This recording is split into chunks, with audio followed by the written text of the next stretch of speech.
J'étais assis dans mon fauteuil quand ils sont entrés. Mon fils, Étienne, et sa femme, Jessica, avec des cartons vides et de grands sacs poubelles noirs. Beaucoup de sacs. Je sentais encore l'odeur du café que j'avais fait ce matin-là. Je pensais encore que c'était un samedi normal.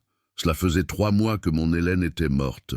3 mois que je regardais ses affaires sans pouvoir toucher à rien. La maison était exactement comme elle l'avait laissée. Je ne voulais rien bouger. J'avais besoin de la sentir là. « On est venu faire un grand nettoyage, papa », a dit Étienne avec un sourire que je ne lui connaissais pas. En 4 heures, il ne restait plus rien. Ni les rideaux qu'Hélène avait cousus, ni l'horloge de mon père, ni ma photo de mariage. Ils ont tout pris et je suis resté là, debout au milieu du salon vide, sans comprendre ce qui venait de se passer. Mais ils ne savaient pas que la caméra de surveillance avait enregistré chaque seconde, chaque mot, chaque trahison. Si cette histoire touche votre âme, abonnez-vous. Chaque jour, je partage une histoire qui pourrait être la vôtre, celle de votre père ou de quelqu'un que vous aimez. Dites-moi dans les commentaires d'où vous m'écoutez. Je m'appelle Arthur Lefebvre, j'ai 68 ans. J'ai été menuisier pendant 42 ans, jusqu'à ce que mes mains disent que ça suffisait. Maintenant, je suis assis par terre dans mon propre salon vide, complètement vide. Il est 20 heures, un samedi soir, et les murs ont des taches plus claires, là où se trouvaient les tableaux, des rectangles parfaits qui ressemblent à des plaies ouvertes sur la peinture jaune. Je passe la main sur le sol froid et je sens la crasse accumulée là où se trouvait le tapis rouge aux fleurs brodées, celui qu'Hélène avait acheté il y a 15 ans au marché aux puces de Villeneuve, celui que je détestais, mais qu'elle défendait comme si c'était un trésor. Il n'est plus là maintenant, comme tout le reste. Et me voilà, essayant de comprendre comment mon propre sang a pu me faire ça. Ce matin, à 10 heures, je buvais mon café quand la sonnette a retenti. J'ai ouvert et c'était Étienne, avec ce sourire qui me met mal à l'aise depuis quelque temps. « Papa, comment as-tu dormi ?» Il m'a serré fort dans ses bras, trop fort. Derrière lui, il y avait Jessica, les bras croisés, qui regardait ma maison comme si c'était une décharge. « Bonjour, monsieur Lefebvre », a-t-elle dit sans sourire. Elle ne sourit jamais. En 5 ans de mariage avec mon fils, je ne l'ai jamais vu sourire sincèrement. Étienne portait des cartons pliés sous le bras. « Papa, il faut qu'on parle », a-t-il dit en me poussant doucement à l'intérieur. Et je les ai laissés entrer, comme toujours, parce qu'on ne ferme jamais la porte à son enfant, même si parfois on devrait. « Papa, regarde-moi ça », a dit Étienne en montrant le salon. C'est tout à l'abandon. De la poussière partout, les affaires de maman encore éparpillées, ce n'est pas sain. J'ai regardé autour de moi. Oui, il y avait de la poussière. Oui, les affaires d'Hélène étaient encore là où elle les avait laissées. Son tricot à moitié fini sur le canapé, ses magazines empilés près de la table d'appoint, ses pantoufles roses près de la porte. « Ça ne me dérange pas », je lui ai dit. Et c'était vrai, ces choses me donnaient l'impression qu'Hélène vivait encore ici, et qu'à tout moment elle allait sortir de la cuisine en s'essuyant les mains sur son tablier. Jessica a eu un rire sec. « Monsieur Lefebvre, vous vivez dans un musée, ce n'est pas une vie. » Et elle a sorti les sacs poubelles noirs de son sac à main, des grands, des industriels, de ceux qu'on utilise pour les gravats de chantier. On est venu t'aider à nettoyer, papa, à organiser, à te remettre à vivre comme une personne normale. Étienne montait déjà les cartons rapidement, comme s'il s'était entraîné. « Je n'ai pas besoin d'aide, mon fils », ai-je dit, en essayant de paraître ferme, mais ma voix est sortie tremblante. Je peux le faire moi-même quand je serai prêt. Jessica était déjà dans la chambre. Je l'ai entendue ouvrir l'armoire, celle que j'avais faite de mes propres mains pour Hélène quand nous nous sommes mariés. Le bruit des portes en bois qui grincent m'a transpercé la poitrine. « Attendez !» j'ai crié. Étienne a posé sa main sur mon épaule. « Papa, assieds-toi, repose-toi. On s'en occupe, fais-nous confiance. » Et moi, comme un idiot, je me suis assis dans mon fauteuil, celui que mon père m'avait donné, celui qu'Hélène avait fait retapisser 3 fois parce que je ne voulais pas le jeter. Je suis resté assis là et je les ai regardés se déplacer dans ma maison comme des vautours. Hélène gardait tout propre. Chaque samedi, elle nettoyait tout à sa place. Elle disait que le désordre lui enlevait sa paix. Et maintenant, je comprends qu'elle avait raison. Parce que sans cet ordre, je me sens perdu. Mais je n'y arrive pas. Je ne peux pas toucher à ses affaires et les ranger comme si elles n'avaient pas d'importance, comme si elles n'avaient jamais existé. Chaque objet a sa voix, son odeur, son souvenir. Et je ne suis pas prêt pour le silence. Ça, c'est encore utile, papa. Étienne tenait le vase bleu que ma mère m'avait donné avant de mourir, celui avec une fêlure sur le bord, celui qu'Hélène remplissait de fleurs chaque dimanche. Oui, c'est utile, ai-je dit en me levant. Étienne, on ne touche pas à ce vase. Il l'a regardé, l'a soupesé dans ses mains. Il est cassé, papa. Il n'est pas cassé. Il a une fêlure. C'est différent. Il a soupiré, l'a enveloppé dans du papier journal et l'a mis dans un carton. Étienne, je t'ai dit non. Papa, on ne peut pas garder les choses cassées, et il a continué à emballer.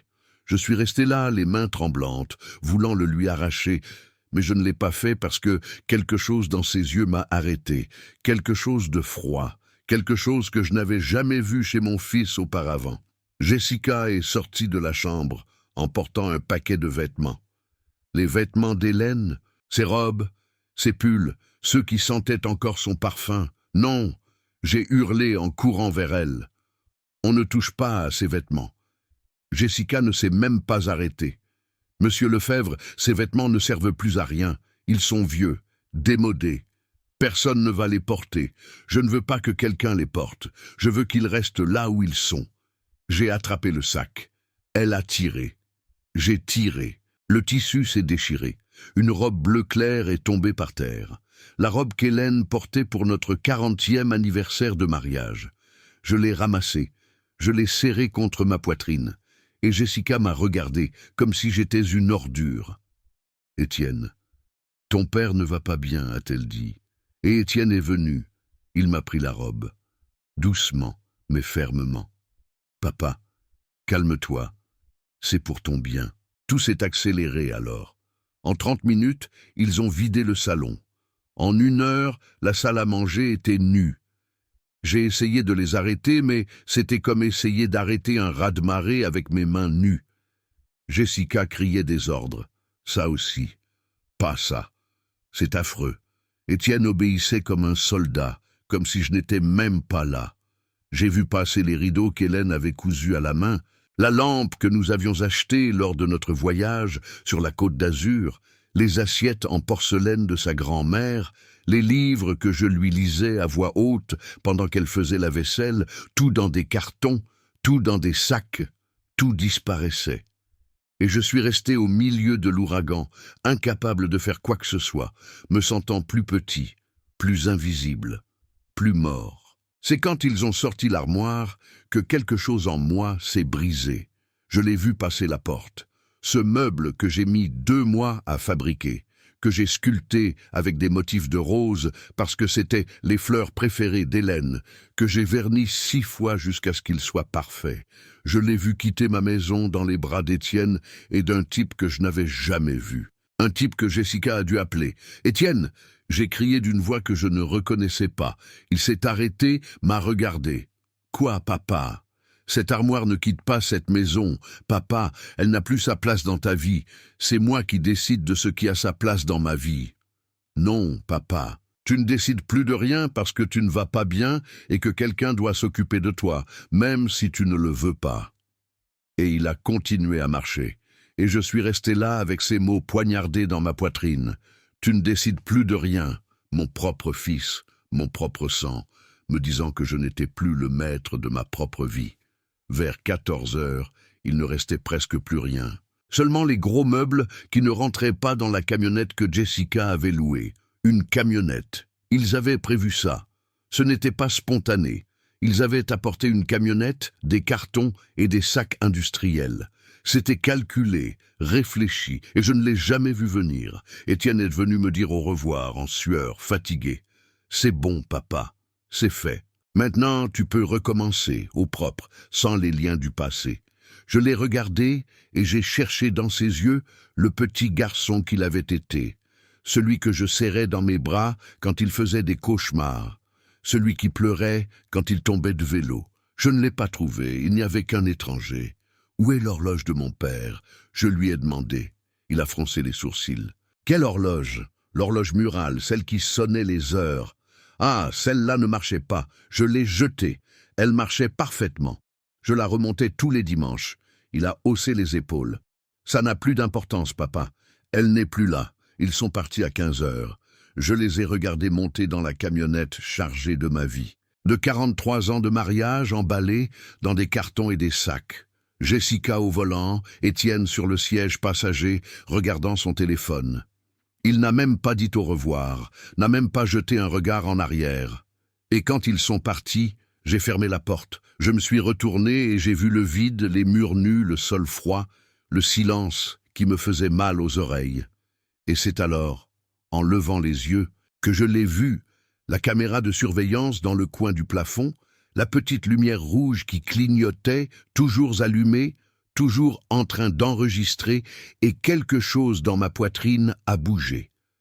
Petit, fragile, mais réel.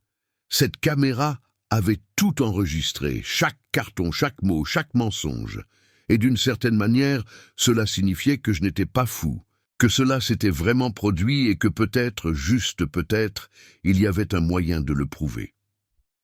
Lundi, je me suis réveillé allongé sur le sol de ma chambre, sans matelas, sans drap, juste une vieille couverture que j'ai trouvée en boule dans le placard de la salle de bain, le seul endroit qu'ils n'ont pas touché. Peut-être parce qu'il n'y avait rien à voler là-dedans, ou peut-être qu'ils ont juste oublié.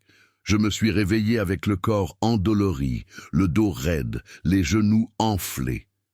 J'ai 68 ans, je ne peux pas dormir par terre, mais je n'avais pas le choix. Je me suis levé lentement. Chaque mouvement était un effort. J'ai cherché quelque chose, n'importe quoi, une trace que ma vie avait existé ici. Mais il n'y avait rien, juste des murs vides et l'écho de mes pas. Je suis allé à la cuisine, j'ai ouvert le placard vide, le réfrigérateur vide, ils avaient même pris la nourriture, même le riz, même le sel, tout. Je me suis fait un café clair, avec le fond du pot. Je n'avais même pas de sucre. Je l'ai bu noir, assis par terre dans la cuisine, regardant l'espace où se trouvait la table.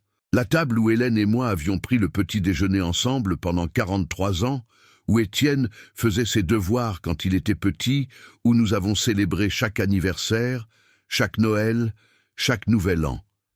Elle n'était plus là, et en buvant ce café amer, une pensée m'a glacé le sang. Et si ce n'était pas fini? Et si Étienne en voulait plus? Et s'il voulait la maison?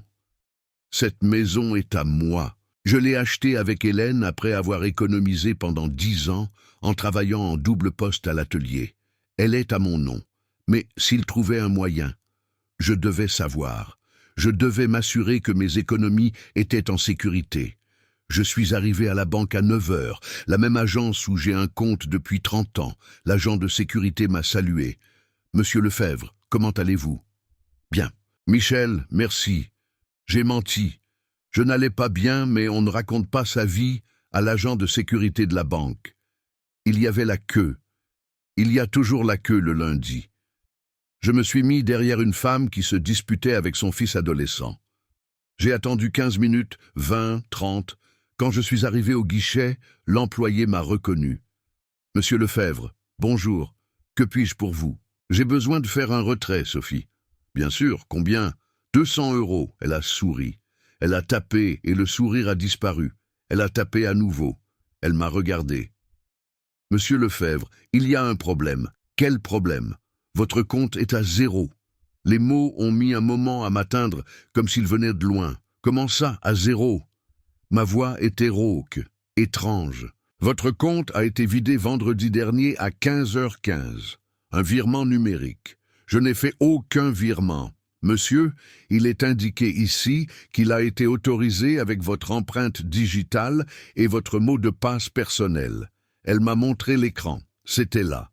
Virement de 85 000 €. Tout ce que j'avais économisé en 40 ans de travail, viré sur un compte que je ne reconnaissais pas. Ce n'est pas possible. Je n'ai pas autorisé ça. Je n'étais pas là vendredi.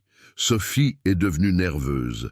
« Monsieur Lefebvre, vous devez parler au directeur. » Je ne peux pas vous aider avec ça. » Et elle a appuyé sur un bouton, et toute la banque a commencé à me regarder. Pendant 40 ans, j'ai fait attention à chaque euro. Hélène me l'avait appris. « Arthur, l'argent ne tombe pas du ciel. » Et je l'ai écouté. Nous avons économisé 20% de chaque salaire sans faute. Pas pour Noël, pas pour les anniversaires, toujours 20%. Pour nos vieux jours, pour ne pas être un fardeau, pour vivre dignement quand je ne pourrai plus travailler. Et maintenant, on me disait que tout avait disparu en un seul clic. Le directeur est sorti de son bureau. Un jeune homme, début trentaine, costume cher, aux cravates bleues. Il m'a regardé comme on regarde un problème. « Monsieur Lefebvre, entrez, je vous en prie. » Il m'a conduit dans une petite pièce froide qui sentait le désodorisant bon marché. Je me suis assis sur une chaise en plastique. Il a vérifié mon compte sur sa tablette. Je vois qu'il y a bien eu un virement vendredi autorisé numériquement. Je ne l'ai pas autorisé. « Monsieur Lefebvre, vivez-vous seul ? » ?»« Oui, ma femme est décédée il y a 3 mois. Avez-vous de la famille qui connaît vos mots de passe ? » Et c'est là que j'ai tout compris. « Mon fils a-t-il accès à vos comptes ? » Non. Enfin, il m'a aidé à installer l'application de la banque sur mon téléphone il y a 2 mois. Il disait que c'était plus simple comme ça. Le directeur a hoché la tête comme s'il connaissait déjà toute l'histoire. « Monsieur Lefebvre, cela arrive souvent. Les enfants aident avec la technologie et parfois il y a des malentendus. » « Ce n'est pas un malentendu, » ai-je dit en haussant la voix. « Mon fils m'a volé. Il a volé tout mon argent. » Le directeur a levé les mains. « Monsieur, je ne peux pas porter cette accusation. Ce que je vous suggère, c'est de parler à votre famille, de clarifier la situation, et s'il y a un crime, d'aller à la police. Vous ne pouvez rien faire, le système montre que le virement a été autorisé correctement. Il n'y a pas d'irrégularité technique. Mais je ne l'ai pas autorisé. Monsieur Lefebvre, s'il vous plaît, baissez la voix. Je ne vais pas baisser la voix. On m'a volé. Monsieur, si vous continuez à crier, je vais devoir vous demander de partir. » Je me suis levé, la chaise est tombée, a fait un grand bruit. Toute la banque s'est tue. Tout le monde me regardait. Le directeur s'est levé aussi. « Monsieur Lefebvre, veuillez partir. » Et là, j'ai su que personne n'allait m'aider, que pour eux, je n'étais qu'un vieil homme bruyant, confus, sénile. J'ai quitté la banque les jambes tremblantes. J'ai senti tous leurs yeux sur mon dos. J'ai entendu les chuchotements. Pauvre vieux, il a probablement la démence. Quelle tristesse! Et chaque mot était un coup de poignard. J'ai marché vite, sans but, ne sachant pas où aller. Je me suis assis sur un banc dans le parc en face. J'ai sorti mon téléphone, j'ai composé le numéro d'Étienne. Ça a sonné 1 fois.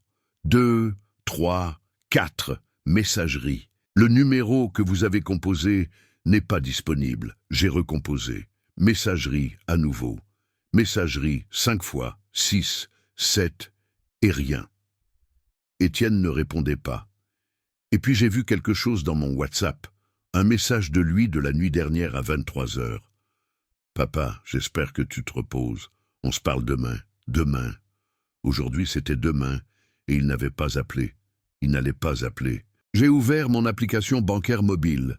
Je me suis connecté avec mon mot de passe, j'ai vu la transaction, virement à Étienne Lefebvre, mon fils, mon propre sang. Il y avait son nom, sans honte, sans aucune tentative de le cacher. Il m'avait volé et n'avait même pas essayé de le dissimuler, comme s'il en avait le droit. Comme si cet argent était à lui. J'ai cherché d'autres transactions. Il y en avait une autre de jeudi, 2 jours avant qu'il ne vide ma maison, 1 000 € sur le même compte, et une autre de mercredi, 700 €. Ce n'était pas une impulsion. C'était planifié depuis des semaines, peut-être des mois, pendant que je pleurais Hélène, pendant que j'essayais de survivre chaque jour. Mon fils planifiait comment tout me voler. Je suis resté assis là, je ne sais pas combien de temps. J'ai vu passer un père avec son fils. Le garçon devait avoir environ 6 ans. Il se tenait la main. Le père lui a acheté une glace, le garçon a ri. Et j'ai pensé, est-ce qu'Étienne a déjà été ce garçon? M'a-t-il déjà regardé avec ses yeux pleins d'amour? Ai-je déjà été son héros? Quand est-ce que ça a changé? Quand mon fils a-t-il commencé à me voir comme un fardeau, comme quelque chose dont il fallait se débarrasser? J'ai sorti mon portefeuille. J'avais 40 euros. C'est tout. 40 euros pour survivre. Je ne savais pas pour combien de temps. Je ne savais pas comment j'allais manger, comment j'allais payer les factures, comment j'allais vivre. Et j'ai réalisé que c'est exactement ce qu'Étienne voulait, que je sois incapable de m'occuper de moi-même, que j'ai besoin d'aide, de son aide, pour qu'il puisse me contrôler, ou pire. Je suis rentré à pied, 1 heure et demie de marche, parce que je n'avais pas d'argent pour le bus. Quand je suis arrivé, j'avais mal aux pieds, j'avais mal partout. Je suis entré, j'ai fermé la porte, et je me suis laissé glisser contre elle, là, par terre, et j'ai regardé le plafond, la caméra qui clignotait toujours, et j'ai pensé, peut-être qu'Étienne appellera demain, peut-être qu'il aura une explication, peut-être que tout ça est une erreur, peut-être que ça peut s'arranger. Mais au fond de moi, je savais déjà que rien de tout ça n'allait arriver. Parce que quand quelqu'un vous vole, ce n'est pas une erreur, c'est une décision. Et Étienne avait décidé que je n'avais plus d'importance, que ma vie, mes souvenirs, mon argent, tout était à lui. Et ça faisait plus mal que la faim, plus mal que le froid du sol, plus mal que la maison vide. Ça me tuait à petit feu. Mardi matin, je me suis relevé du sol avec un plan. Si la banque ne voulait pas m'aider, la police devait le faire. C'était un vol, un crime, et les crimes, on les signale. J'ai pris une douche froide parce qu'Étienne avait aussi coupé le gaz. J'ai mis les mêmes vêtements froissés de la veille parce que c'étaient les seuls que j'avais. J'ai trouvé un bout de papier dans la poubelle et un stylo. Je me suis assis par terre et j'ai noté tout ce qu'ils avaient pris. L'armoire en bois, les rideaux brodés, l'horloge de mon père, les assiettes de la grand-mère d'Hélène. La liste s'allongeait. 43 ans de vie réduits à 2 pages d'une écriture tremblante. J'ai plié le papier, je l'ai mis dans ma poche et je suis parti, déterminé. Cette fois, quelqu'un devait m'écouter. Cette fois, quelqu'un devait voir que ce n'était pas normal. Le commissariat était à 6 rues. Je suis arrivé en sueur, affamé. Je n'avais rien mangé depuis dimanche, juste de l'eau du robinet. J'avais mal au ventre, mais je l'ai ignoré. Je suis entré. L'endroit sentait le vieux café et le désinfectant.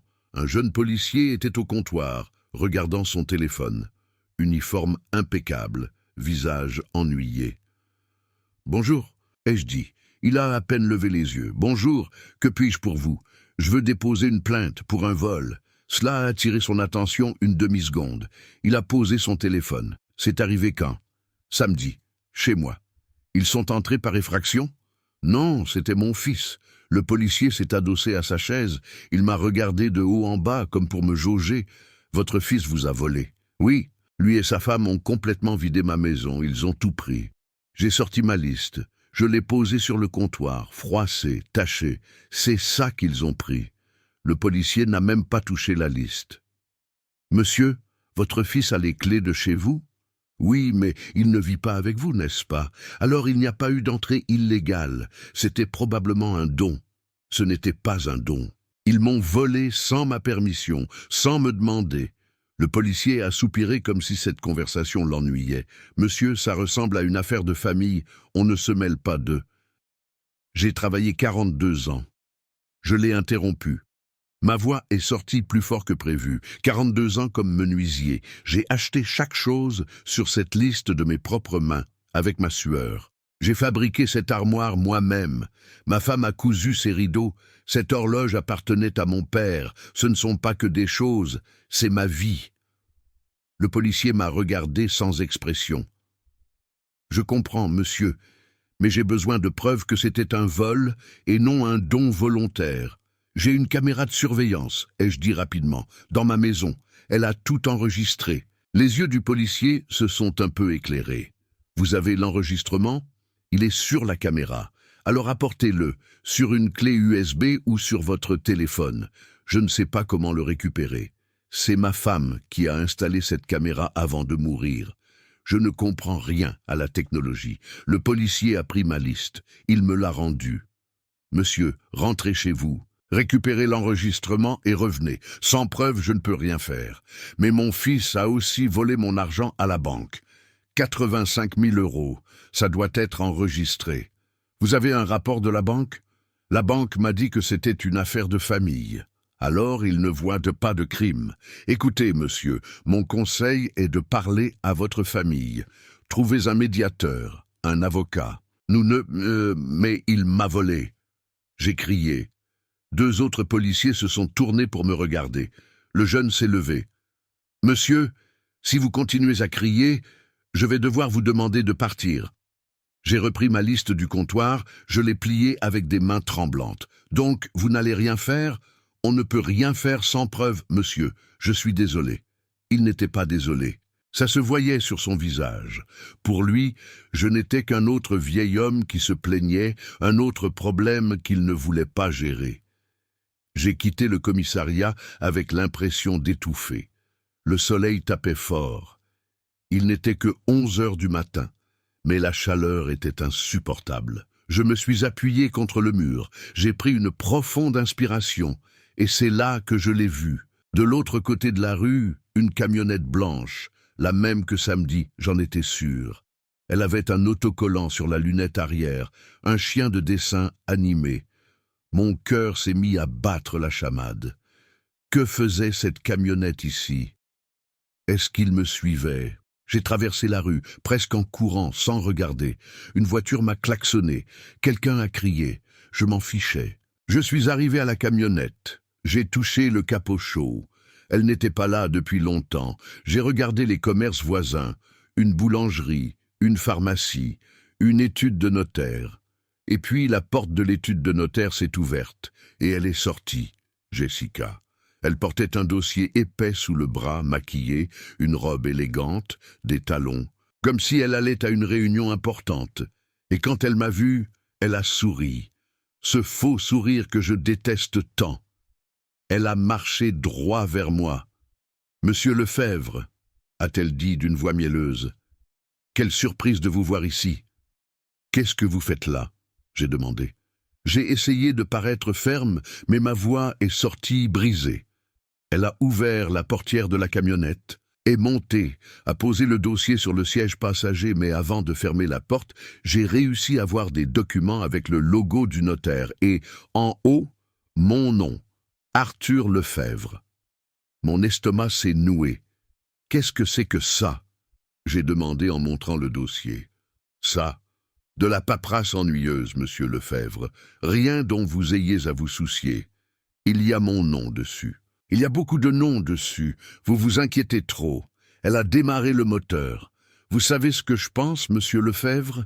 Je pense que vous avez besoin de vous reposer. Je pense que tout ça vous stresse. Et le stress n'est pas bon à votre âge. Elle s'est penchée vers moi. Son parfum écœurant m'a donné la nausée. Très bientôt, nous allons régler tout ça, je vous le promets. Elle a démarré en trombe, me laissant là, le cœur battant dans ma poitrine. Des documents avec mon nom chez un notaire. Que faisait-il? Qu'est-ce qu'il préparait? Je suis entré dans l'étude de notaire. Une jeune réceptionniste m'a accueilli. « Bonjour, que puis-je pour vous ?» La dame qui vient de partir, celle en robe bleue. Pour quelle affaire est-elle venue? La réceptionniste a froncé les sourcils. « Monsieur, cette information est confidentielle. » Ça me concerne. Elle a des documents avec mon nom dessus. Si ça vous concerne, alors vous devriez le savoir. Je ne sais pas. C'est pour ça que je demande. Je suis désolé, monsieur, je ne peux pas vous donner cette information. J'ai insisté, j'ai supplié, je me suis humilié, mais ils ne m'ont rien dit. Je suis sorti de là, plus effrayé qu'en entrant. Ils préparaient quelque chose de légal, quelque chose avec mon nom dessus, et je n'avais aucune idée de ce que c'était. J'ai marché sans but pendant 1 heure, peut-être plus. La faim me donnait le vertige. J'ai vu un étal de fruits à un coin de rue, des pommes d'un rouge éclatant. Mon estomac a gargouillé. J'ai sorti mon portefeuille. Il me restait 30 €. J'ai acheté 2 pommes pour 3 €. Je les ai mangées là, debout dans la rue, rapidement, presque sans mâcher. Elles avaient un goût de paradis. Quand j'ai fini, je me sentais pire, plus affamé qu'avant, comme si mon corps s'était souvenu de ce que c'était que de manger et en demandait plus maintenant. J'ai continué à marcher. Je suis passé devant un brocanteur et quelque chose dans la vitrine m'a arrêté net. Une armoire en bois avec des motifs de rose sculptés à la main. Mon armoire, celle que j'avais fabriquée, celle qu'Étienne avait prise, était là, à vendre, avec une pancarte. Antiquité, travail artisanal, 800 €. Je suis entré dans le magasin comme dans un rêve. Cette armoire, j'ai dit au vendeur, un homme corpulent avec une moustache. Où l'avez-vous eu? Je l'ai acheté hier. Un jeune homme me l'a vendu. Bon prix. Cette armoire est à moi. Le vendeur m'a regardé avec méfiance. À vous? Je l'ai fabriquée de mes propres mains. On me l'a volée samedi. Monsieur, je l'ai achetée légalement. J'ai un reçu. Ce jeune homme n'avait pas le droit de la vendre. Eh bien, il m'a dit qu'elle était à lui et m'a montré une pièce d'identité. Tout est légal. Je peux la voir? L'armoire. Bien sûr. Je me suis approché. J'ai passé mes doigts sur le bois, sur les roses que j'avais sculptées avec tant de soin. Chaque pétale, chaque feuille. Je pouvais encore sentir l'effort, les heures, l'amour que j'y avais mis. Combien en voulez-vous? J'ai demandé. Le vendeur m'a regardé, surpris. 800 €, comme l'indique la pancarte. J'avais 27 €. Je ne peux pas me le permettre. Alors je ne peux pas vous la donner, monsieur. Mais elle est à moi. Plus maintenant, monsieur. Maintenant, elle est à moi. Et si vous ne l'achetez pas, quelqu'un d'autre le fera. J'ai quitté le magasin, les larmes aux yeux. Mon armoire, celle que j'avais faite pour Hélène, vendue comme de la camelote. Et je ne pouvais rien faire. J'ai continué à marcher, hébété, et je suis passé devant un parc. Il y avait un homme assis sur un banc avec un enfant. Le garçon devait avoir environ 5 ans. Il mangeait de la glace. Le père essuyait la bouche du garçon avec une serviette. Le garçon riait et le père le regardait avec tant d'amour que ça m'a brisé le cœur. C'est comme ça que je regardais Étienne, c'est comme ça que je jouais avec lui, c'est comme ça que je m'occupais de lui. Et maintenant ce même garçon m'avait détruit, m'avait effacé comme si je n'avais jamais été son père, comme si ces années ne signifiaient rien. L'homme m'a vu les regarder, il m'a souri, un signe de tête amical. Je n'ai pas pu lui rendre son sourire. J'ai juste continué à marcher, portant le poids de tout ce que j'avais perdu. Je suis rentré à la maison alors qu'il commençait à faire nuit.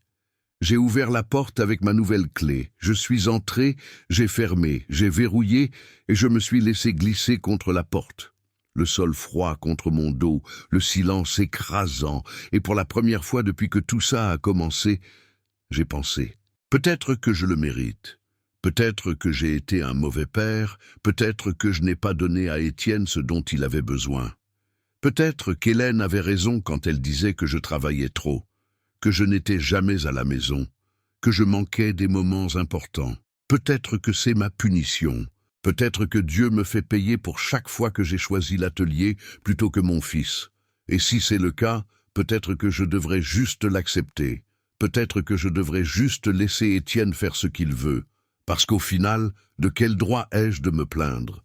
Mais alors, dans l'obscurité, j'ai vu la petite lumière rouge de la caméra, toujours clignotante, toujours là, et quelque chose dans ma poitrine s'est durci. Non, ce n'était pas la justice divine, c'était la méchanceté humaine, et je ne méritais pas d'être effacé.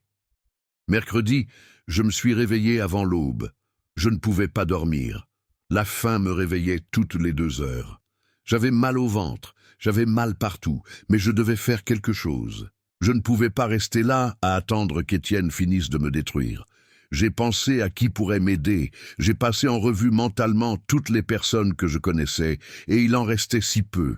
C'est Hélène qui entretenait les amitiés, qui invitait les gens, qui organisait les déjeuners. Moi, je ne faisais que travailler, mais il y avait quelqu'un, Madame Dubois, la voisine, la meilleure amie d'Hélène depuis 20 ans. Si quelqu'un allait me croire, ce devait être elle. Je me suis lavé le visage, je me suis peigné avec mes doigts, et je suis sorti alors que le soleil commençait à peine à se lever. La maison de Madame Dubois était 3 portes plus loin, jaune, avec des géraniums à l'entrée. J'ai sonné, j'ai attendu, j'ai entendu des pas. La porte s'est entr'ouverte. L'œil de Madame Dubois est apparu. « Monsieur Lefebvre, Madame Dubois, bonjour. » Puis-je entrer? Elle n'a pas enlevé la chaîne de sécurité. « De quoi avez-vous besoin, monsieur Lefebvre ?» Il est très tôt. J'ai besoin de vous parler. C'est urgent. Il s'est passé quelque chose? Oui, Étienne. Lui et Jessica m'ont volé. Ils ont vidé ma maison. Ils ont tout pris. Et personne ne me croit. J'ai besoin que vous. Monsieur Lefebvre, m'a-t-elle interrompu. Sa voix était froide, étrange. Étienne est venu me voir. Mon cœur s'est serré. Quand? Dimanche. Il m'a tout raconté. Tout? Oui. Il m'a dit que vous étiez très confus ces derniers temps, que vous oubliez des choses, que parfois vous ne savez plus quel jour on est, que vous voyez des choses qui n'existent pas. C'est un mensonge. Madame Dubois, il m'a montré des messages, monsieur Lefebvre, des messages que vous lui avez envoyés. Il disait que vous entendiez Hélène, qu'elle vous parlait la nuit. Je n'ai jamais écrit ces messages. Je les ai vus sur le téléphone d'Étienne de mes propres yeux. Alors il les a inventés. Madame Dubois, vous me connaissez. Vous connaissiez Hélène, vous savez que je ne suis pas fou. Elle a secoué la tête lentement. Monsieur Lefebvre, perdre Hélène a été très dur pour tout le monde. Mais vous ne le gérez pas bien et ce n'est pas grave. C'est normal. Mais vous avez besoin d'aide. Hélène et Madame Dubois prenaient le café ensemble tous les après-midi. Pendant 20 ans, elles se sont tout dit. Elles ont ri ensemble, pleuré ensemble. Et maintenant, Madame Dubois me regardait comme un étranger. Étienne m'a dit qu'ils étaient allés vous aider à nettoyer la maison et que vous étiez devenu agressif, que vous aviez failli le frapper. Ce n'est pas vrai. Ce n'est pas vrai, ou vous ne vous en souvenez pas. Madame Dubois, s'il vous plaît, ils m'ont volé. Tout est sur la caméra de surveillance. Elle a tout enregistré. Monsieur Lefebvre, Étienne fait ce qu'il faut. Il prend soin de vous. Il vous protège. Parfois, les enfants doivent prendre des décisions difficiles pour leurs parents. Des décisions. Me voler, c'est une décision? Ce n'est pas un vol si c'est pour votre bien. Elle a commencé à fermer la porte. Madame Dubois, attendez, s'il vous plaît, au moins, écoutez-moi. J'ai déjà écouté, monsieur Lefebvre, et je pense que vous devriez parler à Étienne, arranger les choses. Il ne veut que votre bien. Elle a fermé la porte. J'ai entendu le verrou, et je suis resté là, sentant une autre porte se fermer. Pas seulement la porte de sa maison, mais la porte de tout espoir d'aide. J'ai marché sans but, ne sachant où aller, et puis j'ai pensé à Franck, mon collègue de l'atelier. Nous avons travaillé ensemble pendant 30 ans. Nous étions amis, ou du moins je le pensais. Sa maison était loin, 12 rues, peut-être plus, mais je n'avais pas le choix. J'ai commencé à marcher. Le soleil était déjà haut. Il faisait chaud. Je n'avais rien mangé, juste de l'eau. Mes jambes tremblaient, mais j'ai continué. Je devais continuer. Je suis arrivé après 1 heure, en sueur, étourdi. J'ai frappé à la porte. La femme de Franck a ouvert. Monsieur Lefebvre, Amélie, bonjour. Franck est là? Elle m'a regardé mal à l'aise. Il est à l'intérieur, mais... J'ai besoin de lui parler. C'est important. Monsieur Lefebvre, Franck m'a dit que si vous veniez... Quoi? Qu'il ne pouvait pas vous voir. J'ai eu l'impression d'étouffer. Pourquoi? Je suis désolé. Ce sont ses ordres. Amélie, s'il vous plaît, juste 5 minutes. Elle a secoué la tête. Je suis désolé, monsieur Lefebvre. Prenez soin de vous. Et elle a fermé la porte. Elle ne m'a même pas laissé expliquer. Ne m'a même pas laissé essayer. J'ai frappé à nouveau à la porte. Franck, je sais que tu es là, s'il te plaît. Rien. J'ai frappé plus fort. Et Franck, on a travaillé ensemble 30 ans. 30 ans. Ça ne veut rien dire? La porte s'est ouverte, mais ce n'était pas Amélie, c'était Franck, avec un visage sérieux, agacé. « Arthur, va-t'en !»« Franck, j'ai besoin de ton aide. Je ne peux pas t'aider. Pourquoi? Qu'est-ce qu'Étienne t'a dit? Il m'a dit la vérité, que tu ne vas pas bien, que tu as besoin d'aide professionnelle et que tu harcèles les gens avec des histoires folles. Ce ne sont pas des histoires folles, ce sont des faits. Ils m'ont volé, c'est ce que tu dis. Étienne dit autre chose. Et tu le crois lui, et pas moi? C'est ton fils, Arthur. Pourquoi te volerait-il? Pour l'argent, pour la maison, pour... Tu es paranoïaque, tu inventes des choses. Je n'invente rien. J'ai crié. Franck a fait un pas en arrière. Va-t'en, Arthur, avant que j'appelle la police. La police? Pourquoi? Pour harcèlement, pour trouble à l'ordre public. Pars maintenant. Et il a claqué la porte et l'a verrouillée. et je suis resté là, sur son porche, sentant que le monde entier m'avait tourné le dos. Je suis retourné vers ma maison, lentement, vaincu, sans direction précise. Et puis, à un coin de rue, j'ai vu quelqu'un que je connaissais, Monsieur Perrin. Il se tenait devant une petite maison modeste, à la peinture écaillée. Ce n'était pas la maison dont je me souvenais. Monsieur Perrin avait eu une grande maison à 2 étages avec un jardin. C'était différent. Monsieur Perrin, j'ai appelé. Il s'est retourné. Il m'a regardé, surpris. Arthur, Monsieur Perrin, qu'est-ce que vous faites ici? J'ai montré la petite maison. Vous vivez ici. Il a baissé les yeux, honteux. Oui, je vis ici maintenant, mais votre maison, elle n'est plus à moi. Vous voulez entrer? Il a fait un geste vers la porte. J'ai besoin de parler à quelqu'un, ai-je dit. Il a hoché la tête. Entrez. Mais je ne peux pas vous offrir grand-chose. Je vis seul. Nous sommes entrés. La maison était minuscule, une seule pièce. Cuisine, salon et chambre tout en un, sombre sentant le vieux bois. Nous nous sommes assis et je lui ai tout raconté, depuis le début. Monsieur Perrin a écouté en silence, sans m'interrompre. Quand j'ai fini, il a pris une profonde inspiration. « Arthur, vous savez ce qui s'est passé avec mon fils Robert? Oui, Robert, il y a 5 ans, il m'a mis dans une maison de retraite. Il m'a dit que c'était temporaire, que c'était pour mon bien. J'y suis resté 2 ans, Arthur, jusqu'à ce que je m'échappe. Je me suis littéralement échappé. Et quand je suis retourné à ma maison, elle n'était plus à moi. Robert l'avait vendue. Il avait tout pris. J'étais abasourdi. Et qu'avez-vous fait? Rien. Je ne pouvais rien faire. Il avait le pouvoir légal sur moi. Il a signé des papiers, m'a fait déclarer inapte, tout légal, tout parfait. Et je me suis retrouvé sans rien. Mais c'est injuste, c'est illégal. Apparemment non. Les enfants peuvent faire ce qu'ils veulent s'ils convainquent un juge que leur parent ne peut pas s'occuper de lui-même.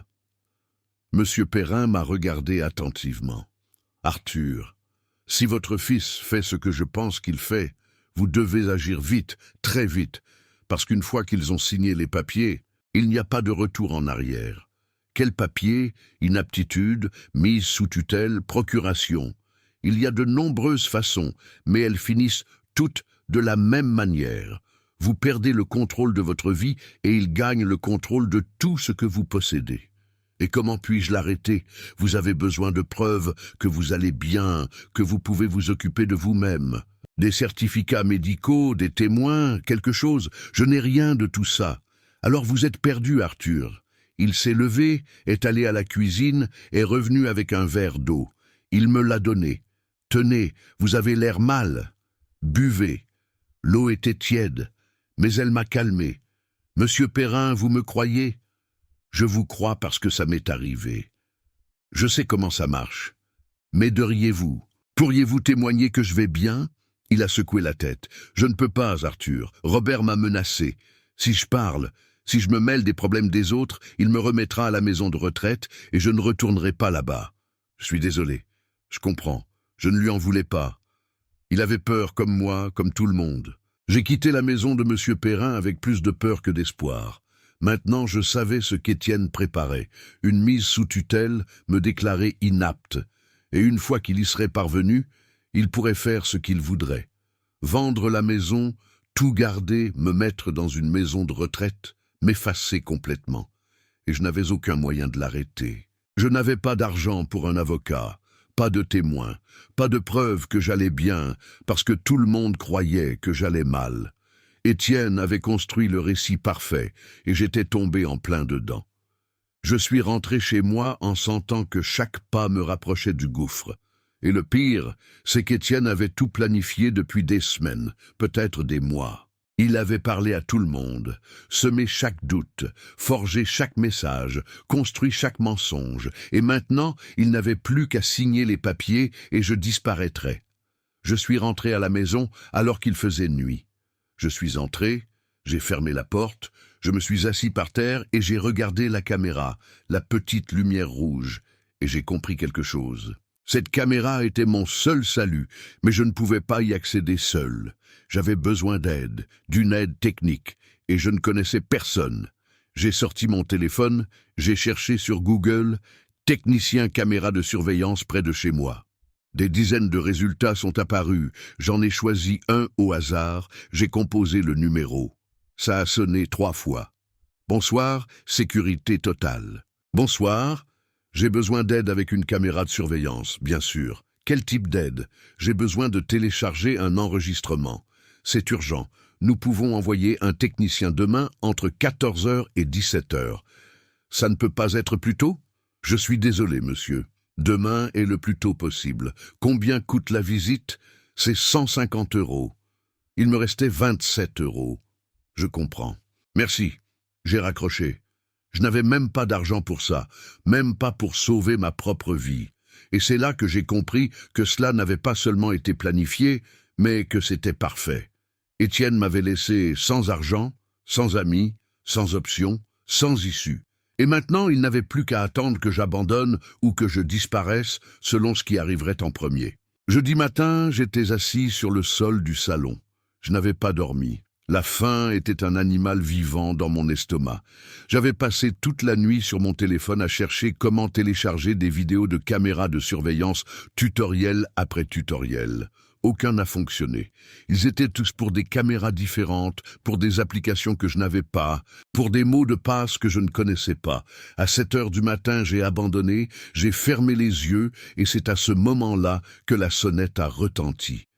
Mon cœur a fait un bond. Étienne, Jessica, la police. Je me suis levé lentement. J'ai marché jusqu'à la porte. J'ai regardé par le Judas. Une jeune femme, uniforme bleu, un presse-papiers à la main. Je ne la connaissais pas. J'ai ouvert juste une fente, avec la chaîne encore mise. Oui? Bonjour, monsieur Arthur Lefebvre. Oui, c'est moi. Je suis Sarah Moreau de Sécurité Totale. Je suis ici pour faire la vérification mensuelle de votre caméra de surveillance. J'étais figé. Vérification mensuelle? Oui, monsieur, ça fait partie du contrat. Une vérification technique tous les 30 jours. Sarah a sorti une tablette, a tapoté l'écran. Il est indiqué ici que votre femme, Madame Hélène Lefebvre, a souscrit au service il y a 13 mois. Caméra avec enregistrement sur le cloud. Maintenance incluse. Hélène, bien sûr. Elle était toujours si méticuleuse pour ces choses-là, elle pensait toujours à tout. Et je n'ai jamais fait attention, jamais demandé comment ça marchait, je ne m'en suis jamais soucié. Jusqu'à maintenant, je pensais que ça avait été annulé. Non, monsieur, le service est prépayé pour 2 ans, il nous reste 11 mois. J'ai ouvert la porte complètement, j'ai décroché la chaîne. Entrez, je vous en prie, entrez. Sarah est entrée et s'est arrêtée. Elle a regardé autour d'elle, les murs vides, le sol nu, les marques où se trouvaient les meubles. « Vous déménagez, monsieur Lefebvre ». Sa voix était empreinte d'une réelle inquiétude et cela m'a brisé. Je me suis effondré là devant une inconnue. « Je ne déménage pas », ai-je dit d'une voix brisée. « On m'a volé. Mon fils, mon propre fils, est venu samedi et a tout pris. Il a vidé ma maison, vidé mon compte en banque, m'a laissé sans rien et personne ne me croit. La police ne me croit pas, mes voisins ne me croient pas, mes amis ne me croient pas. Ils pensent tous que je suis fou, que je suis sénile, que j'invente des choses, mais ce n'est pas le cas. C'est arrivé. Tout s'est passé exactement comme je le dis et la seule preuve que j'ai est là-haut. J'ai montré la caméra. Dans cette caméra que je ne sais pas utiliser, tout mon corps tremblait. Sarah n'a rien dit, elle m'a juste regardé. Et j'ai pensé qu'elle allait partir, qu'elle allait s'enfuir comme tout le monde, mais elle ne l'a pas fait. Elle s'est approchée de moi, a posé sa main sur mon épaule. « Monsieur Lefebvre, asseyez-vous, s'il vous plaît. » Il n'y avait nulle part où s'asseoir. Je me suis assis par terre. Elle s'est assise en face de moi, a croisé les jambes, a posé son presse-papier de côté. « Racontez-moi tout », a-t-elle dit depuis le début. Et je lui ai tout raconté, chaque détail. Samedi, les cartons, Jessica, l'armoire, la banque, la police, l'étude du notaire, les voisins, Monsieur Perrin, tout. J'ai parlé pendant 20 minutes d'affilée et Sarah a écouté, sans m'interrompre, sans juger, elle a juste écouté. Quand j'ai fini, elle a hoché la tête lentement. « Monsieur Lefebvre, je peux récupérer cet enregistrement. Vous pouvez ?» Ma voix était désespérée. « Oui. » Les images sont sauvegardées sur le cloud pendant 90 jours, puis elles sont automatiquement effacées. Mais vous avez eu de la chance. Aujourd'hui, nous sommes jeudi. Samedi, c'était il y a 5 jours. Tout est encore là. Pouvez-vous me le montrer maintenant? J'ai besoin de mon ordinateur. Il est dans la camionnette. Mais il y a autre chose. Elle a sorti son téléphone. Je vais faire quelque chose que je ne suis techniquement pas censé faire. Je vais vous donner un accès complet au compte, nom d'utilisateur et mot de passe, pour que vous puissiez vous connecter quand vous voulez, voir les enregistrements, les télécharger, tout ce dont vous avez besoin. Pourquoi? Lui ai-je demandé. Pourquoi m'aidez-vous?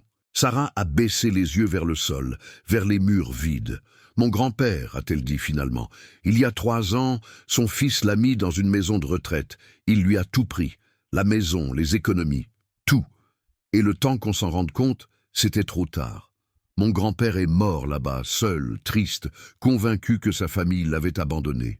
Et je n'ai rien fait parce que j'étais jeune, parce que je ne comprenais pas, parce que je pensais que les adultes savaient ce qu'ils faisaient. Elle m'a regardé droit dans les yeux. Je ne ferai pas la même erreur 2 fois. Elle est sortie à sa camionnette, est revenue avec un ordinateur portable, s'est assise par terre avec moi, a ouvert l'ordinateur, a tapé rapidement. Voilà, c'est ici. Vous voyez cette icône? C'est l'enregistrement de samedi. Elle a cliqué et il y avait mon salon, encore vide. L'horodatage dans le coin indiquait 09 47. Et puis, ils sont entrés. Étienne et Jessica, avec les cartons, avec les sacs, et tout a recommencé. Mais cette fois, je le regardais de l'extérieur, comme un film, comme si ça arrivait à quelqu'un d'autre. « Voulez-vous tout regarder ?» a demandé Sarah. « Ça dure presque 4 heures. Non, je ne pourrai pas, pas encore. Mais j'ai besoin d'une copie. Pouvez-vous me donner une copie ?» Bien sûr, vous avez une clé USB, je n'en avais pas. Ce n'est pas grave, je peux vous en laisser une. Et je vais aussi vous montrer comment télécharger les vidéos directement sur votre téléphone. Elle a passé les 30 minutes suivantes à m'apprendre, lentement, patiemment, comme si c'était la chose la plus importante au monde. Voilà, a-t-elle dit finalement. Maintenant, vous pouvez vous connecter de n'importe où, tout voir, tout télécharger. Sarah, je ne sais pas comment vous remercier. Ne me remerciez pas encore, ce ne sont que des preuves. Maintenant, vous devez en faire quelque chose. Quoi? Allez voir un avocat. Pas la police. Un avocat, un bon spécialisé en droit de la famille. Et montrez-lui ça, je n'ai pas d'argent pour un avocat. Sarah a froncé les sourcils. Elle a réfléchi un instant. Laissez-moi passer quelques appels. Je connais des gens. Peut-être que quelqu'un peut vous aider bénévolement ou à un tarif réduit. Vous feriez ça? Oui. Elle s'est levée, a rangé son ordinateur portable. Monsieur Lefebvre, je reviens demain avec des informations, des noms, quelque chose. N'abandonnez pas. Vous m'entendez? N'abandonnez pas. Et elle est partie, me laissant là, par terre, avec la clé USB à la main, et pour la première fois depuis des jours, j'ai senti quelque chose de petit, de fragile, mais de réel. L'espoir. Cet après-midi-là, je n'ai fait que regarder la clé USB rouge, petite, mais elle contenait tout, la vérité. Mon salut, je l'ai connecté à mon téléphone avec un adaptateur que Sarah m'avait laissé. J'ai ouvert la vidéo et je me suis forcé à la regarder, les 4 heures entières. J'ai vu Étienne emballer les affaires d'Hélène sans soin, les jeter, rire. J'ai vu Jessica essayer les bijoux d'Hélène devant le miroir, s'admirer. J'ai vu quand ils ont pris l'armoire, quand je les ai suppliés de ne pas la prendre, et j'ai vu mon visage brisé, suppliant, pathétique. C'est à ça que je ressemblais, c'est à quel point j'étais détruit. J'ai continué à regarder, et puis est arrivée une partie dont je ne me souvenais pas. Étienne et Jessica dans la cuisine, parlant à voix basse, pensant que je ne pouvais pas les entendre, parce que j'étais dans la chambre, en train de pleurer sur le lit vide d'Hélène. « Tu as déjà signé les papiers ?» a demandé Jessica. « J'ai rendez-vous chez le notaire demain. Je les dépose lundi. Et s'il refuse ? Il ne pourra pas refuser. J'ai tout. Les faux messages, les témoignages des voisins, le certificat médical. Quel certificat médical ? J'ai payé le docteur Lambert 1 000 €. Il a signé un papier disant que mon père a une démence sénile avancée, qu'il ne peut pas prendre de décision, qu'il a besoin de soins permanents. Jessica a ri. Tu es un génie. Non, je suis juste pratique. Dans 2 mois, il sera à la maison de retraite Saint-Raphaël et cette maison sera à nous. J'ai déjà parlé à un acheteur. Il nous offre 300 000. On partage 50-50. Et ton père? Et alors? Il sera bien à la maison de retraite. Il aura de la nourriture, un toit. De quoi d'autre a-t-il besoin? Mon sang s'est glacé. J'ai mis la vidéo en pause. J'ai rembobiné, j'ai réécouté. J'ai payé le docteur Lambert 1 000 €, un faux certificat médical. C'est ça que j'ai vu à l'étude du notaire. Des documents pour me faire déclarer inapte, pour me voler ma maison, pour m'effacer. J'ai continué à regarder et une autre scène est apparue. Étienne seul. J'étais sorti dans le jardin, je ne me souviens plus pourquoi, et il a pris mon téléphone. Celui que j'avais laissé sur la table. Il l'a déverrouillé. Mon mot de passe était simple. La date de naissance d'Hélène. Étienne le connaissait. Il est allé dans WhatsApp et a commencé à s'écrire des messages depuis mon téléphone. Hélène me parle, je l'entends la nuit, je sais qu'elle est ici, je sais qu'elle n'est pas partie. Elle me dit des choses, me demande de la rejoindre. Message après message, tous datés d'il y a 3 semaines, puis il les a effacés de mon téléphone, mais ils sont restés sur le sien comme preuve de ma prétendue folie. Je l'ai vu faire tout ça calmement, avec précision, comme s'il s'était entraîné. Et j'ai réalisé. Ce n'était pas planifié en semaines, c'était planifié en mois, peut-être même avant la mort d'Hélène, peut-être depuis qu'on lui a diagnostiqué une insuffisance rénale. Étienne avait attendu, préparé, construit son plan, et je ne l'ai jamais vu venir. J'ai éteint la vidéo, je ne pouvais plus regarder. Mes mains tremblaient, mon cœur battait si vite que j'ai cru que j'allais avoir une crise cardiaque. Mais je devais me calmer, je devais réfléchir. Maintenant j'avais des preuves réelles, irréfutables. J'avais Étienne qui avouait. J'avais le faux certificat médical, j'avais tout. Mais est-ce que ce serait suffisant? Est-ce qu'ils allaient me croire maintenant? Je me suis allongé par terre, j'ai fermé les yeux, et j'ai pensé à Hélène, à ce qu'elle ferait. Arthur, me dirait-elle, n'abandonne pas, n'abandonne jamais. Et j'ai souri, un petit sourire triste, parce qu'Hélène a toujours su que j'avais besoin d'un coup de pouce, que j'étais un lâche parfois, et c'est pour ça qu'elle a installé cette caméra, pas pour la sécurité mais pour moi, parce qu'elle savait qu'un jour j'en aurais besoin, comme si elle avait tout vu venir, comme si elle avait su de quoi Étienne était capable. Et elle m'a laissé un moyen de me défendre, même après son départ. Hélène veillait encore sur moi. Vendredi matin, Sarah est revenue. Elle a sonné à 9 h pile. J'étais déjà réveillé, je l'attendais. J'ai ouvert la porte. Elle est entrée avec un sourire petit mais réel. « Monsieur Lefebvre, j'ai des nouvelles. » « Des bonnes nouvelles? Ça dépend. J'ai trouvé un avocat. Il s'appelle David Leroux. Il est bon, très bon. Il est spécialisé dans les cas de maltraitance des personnes âgées et il a accepté de vous voir. Combien demande-t-il? Rien pour l'instant. Il a dit qu'il voulait d'abord voir les preuves. Si l'affaire est solide, il travaillera au résultat, c'est-à-dire qu'il ne sera payé que si vous gagnez. Je n'arrivais pas à y croire. Quand puis-je le voir? Aujourd'hui à 15 h, à son bureau. Elle m'a donné l'adresse. Je l'ai enregistrée sur mon téléphone. Sarah, Ne dites rien, monsieur Lefebvre. Allez-y et prenez la clé USB. Montrez-lui tout. J'ai hoché la tête. Elle s'est tournée pour partir. Sarah? Oui? Merci. Vraiment. Je ne sais pas ce que j'aurais fait sans vous. Elle a souri. Vous auriez trouvé un autre moyen. Les hommes comme vous en trouvent toujours. J'ai passé le reste de la matinée à me préparer. Je me suis douché. J'ai mis les vêtements les moins froissés que j'avais. Je me suis rasé avec un vieux rasoir que j'ai trouvé. Je me suis regardé dans le miroir. J'avais toujours l'air d'un sans-abri, mais au moins un sans-abri propre. Je suis parti de la maison à 14 h. Le bureau de l'avocat était loin. J'ai dû prendre 2 bus. 27 €, c'était tout mon argent. Le trajet coûtait 5 € l'aller. 10 € aller-retour. Il me resterait 17 €. Assez pour un repas bon marché, peut-être pour 2 jours de plus. Je suis monté dans le premier bus, je me suis assis à l'arrière, et pendant tout le trajet, j'ai répété mentalement ce que j'allais dire, comment j'allais l'expliquer, comment j'allais convaincre l'avocat que mon cas en valait la peine, parce que s'il me refusait, je n'avais pas de plan B.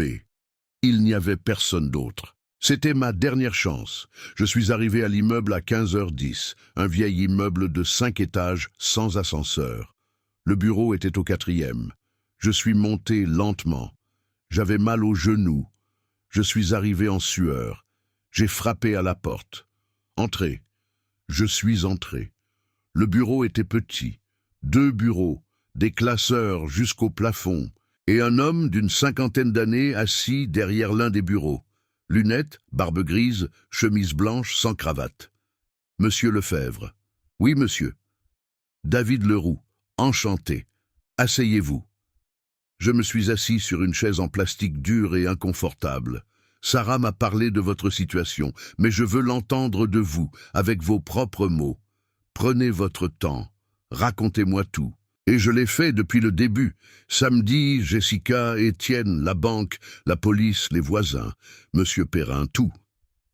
David a écouté, prenant des notes sans m'interrompre. Quand j'ai fini, il a posé son stylo. Vous avez l'enregistrement? Oui. J'ai sorti la clé USB, je la lui ai donnée. David l'a connectée à son ordinateur, a ouvert la vidéo, et nous avons commencé à regarder ensemble en silence. J'ai vu mon salon se vider à nouveau. J'ai vu Étienne et Jessica travailler, rire, parler. David a avancé rapidement jusqu'à la partie de la cuisine, la conversation sur les papiers, le faux certificat, la maison de retraite, la vente de la maison. Nous avons tout entendu. Quand ce fut fini, David a rembobiné, a rejoué cette partie, a pris plus de notes. C'est de l'or, a-t-il dit finalement. Quoi? Cet enregistrement est exactement ce dont nous avons besoin. Nous avons complot, fraude, falsification de documents, vol, nous avons tout. Donc, vous me croyez? Monsieur Lefebvre, il ne s'agit pas de vous croire, il s'agit de preuves. Et vous avez des preuves solides, irréfutables. J'ai senti un poids se lever de ma poitrine. Que faisons-nous maintenant? Maintenant, monsieur Lefebvre, nous contre-attaquons. David s'est levé, est allé à l'un des classeurs, a sorti un dossier, l'a posé sur son bureau. D'abord, nous allons déposer une plainte pénale contre Étienne et Jessica pour vol, fraude et falsification. Avec cet enregistrement, le bureau du procureur n'aura d'autre choix que d'enquêter. Et mon argent, ma maison. Nous allons demander une mesure conservatoire pour geler les comptes d'Étienne, pour l'empêcher de vendre la maison, pour protéger vos biens pendant que l'enquête est en cours. Combien de temps cela prend-il? Ça dépend. Peut-être 1 semaine, peut-être 2, mais nous devons agir vite. Si Étienne a déjà commencé la procédure de mise sous tutelle, nous devons l'arrêter avant qu'un juge ne signe. Comment l'arrêtons-nous? Avec un vrai certificat médical d'un vrai médecin, certifiant que vous êtes en pleine capacité mentale, que vous n'avez pas de démence, que vous pouvez prendre vos propres décisions. Vous connaissez quelqu'un? Oui. J'ai des contacts. Je peux vous obtenir un rendez-vous pour demain. Samedi, c'est urgent. David a commencé à taper sur son ordinateur, vite, concentré. Monsieur Lefebvre, j'ai besoin que vous répondiez à quelque chose honnêtement. Voulez-vous sauver votre relation avec votre fils ou voulez-vous la justice? La question m'a frappé. Je suis resté silencieux, en train de réfléchir. Qu'est-ce que je voulais?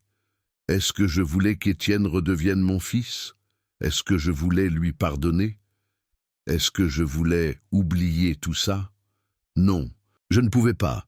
Pas après ce que j'ai vu sur cet enregistrement, pas après l'avoir entendu planifier mon enfermement, ma disparition, ma mort vivante. Je veux la justice, ai-je dit finalement. Je veux qu'il paie pour ce qu'il a fait. David a hoché la tête. Bien, parce que ça va devenir moche. Étienne engagera des avocats, il se battra, il dira que l'enregistrement est faux, et que vous l'avez manipulé, il fera tout ce qu'il peut pour détruire votre crédibilité. Êtes-vous prêt pour ça? Oui. Vous êtes sûr? Oui, je suis sûr. Nous avons passé les 2 heures suivantes à tout revoir. David a fait des copies de la vidéo. Il a mis la clé USB dans son coffre-fort. Il m'a fait signer des papiers, des autorisations, des procurations. C'est fait, a-t-il dit finalement. Lundi, à la première heure, nous déposons la plainte et nous allons demander une ordonnance restrictive pour qu'Étienne ne puisse pas s'approcher de vous ou de votre maison. Vous pouvez faire ça? Avec ces preuves, oui. Le juge n'aura pas le choix. Je me suis levé pour partir, mais David m'a arrêté. Monsieur Lefebvre, encore une chose. J'ai besoin que vous voyiez quelque chose. Il a rejoué la vidéo. Mais il a avancé rapidement jusqu'à une partie que je n'avais pas vue, la toute fin. Quand Étienne et Jessica avaient déjà presque tout pris, ils étaient à la porte, sur le point de partir, et Étienne s'est retourné, a regardé droit vers la caméra et a souri. Un sourire froid, calculateur, et il a levé la main comme pour dire au revoir. Il savait, a dit David, il savait que la caméra était là. Il savait qu'elle enregistrait, et il s'en fichait. J'étais figé. Pourquoi ferait-il ça? Parce qu'il pensait que vous ne pourriez jamais accéder à l'enregistrement, parce qu'Hélène avait défini les mots de passe et que vous ne connaissiez rien à la technologie, parce qu'il a supposé que vous étiez trop vieux, trop stupide, trop inutile pour vous défendre. David a mis la vidéo en pause sur le sourire d'Étienne. C'était son erreur, son arrogance, et c'est ce qui va le faire tomber. J'ai dégluti difficilement. Ce sourire, cette moquerie, ce mépris absolu, ça a brisé quelque chose en moi que je ne savais pas encore entier. Y a-t-il autre chose sur la vidéo? Ai-je demandé d'une voix rauque. Quelque chose de pire. David m'a regardé sérieusement. Oui, mais je pense que vous en avez assez vu pour aujourd'hui. Montrez-moi tout. J'ai besoin de tout voir. David a soupiré.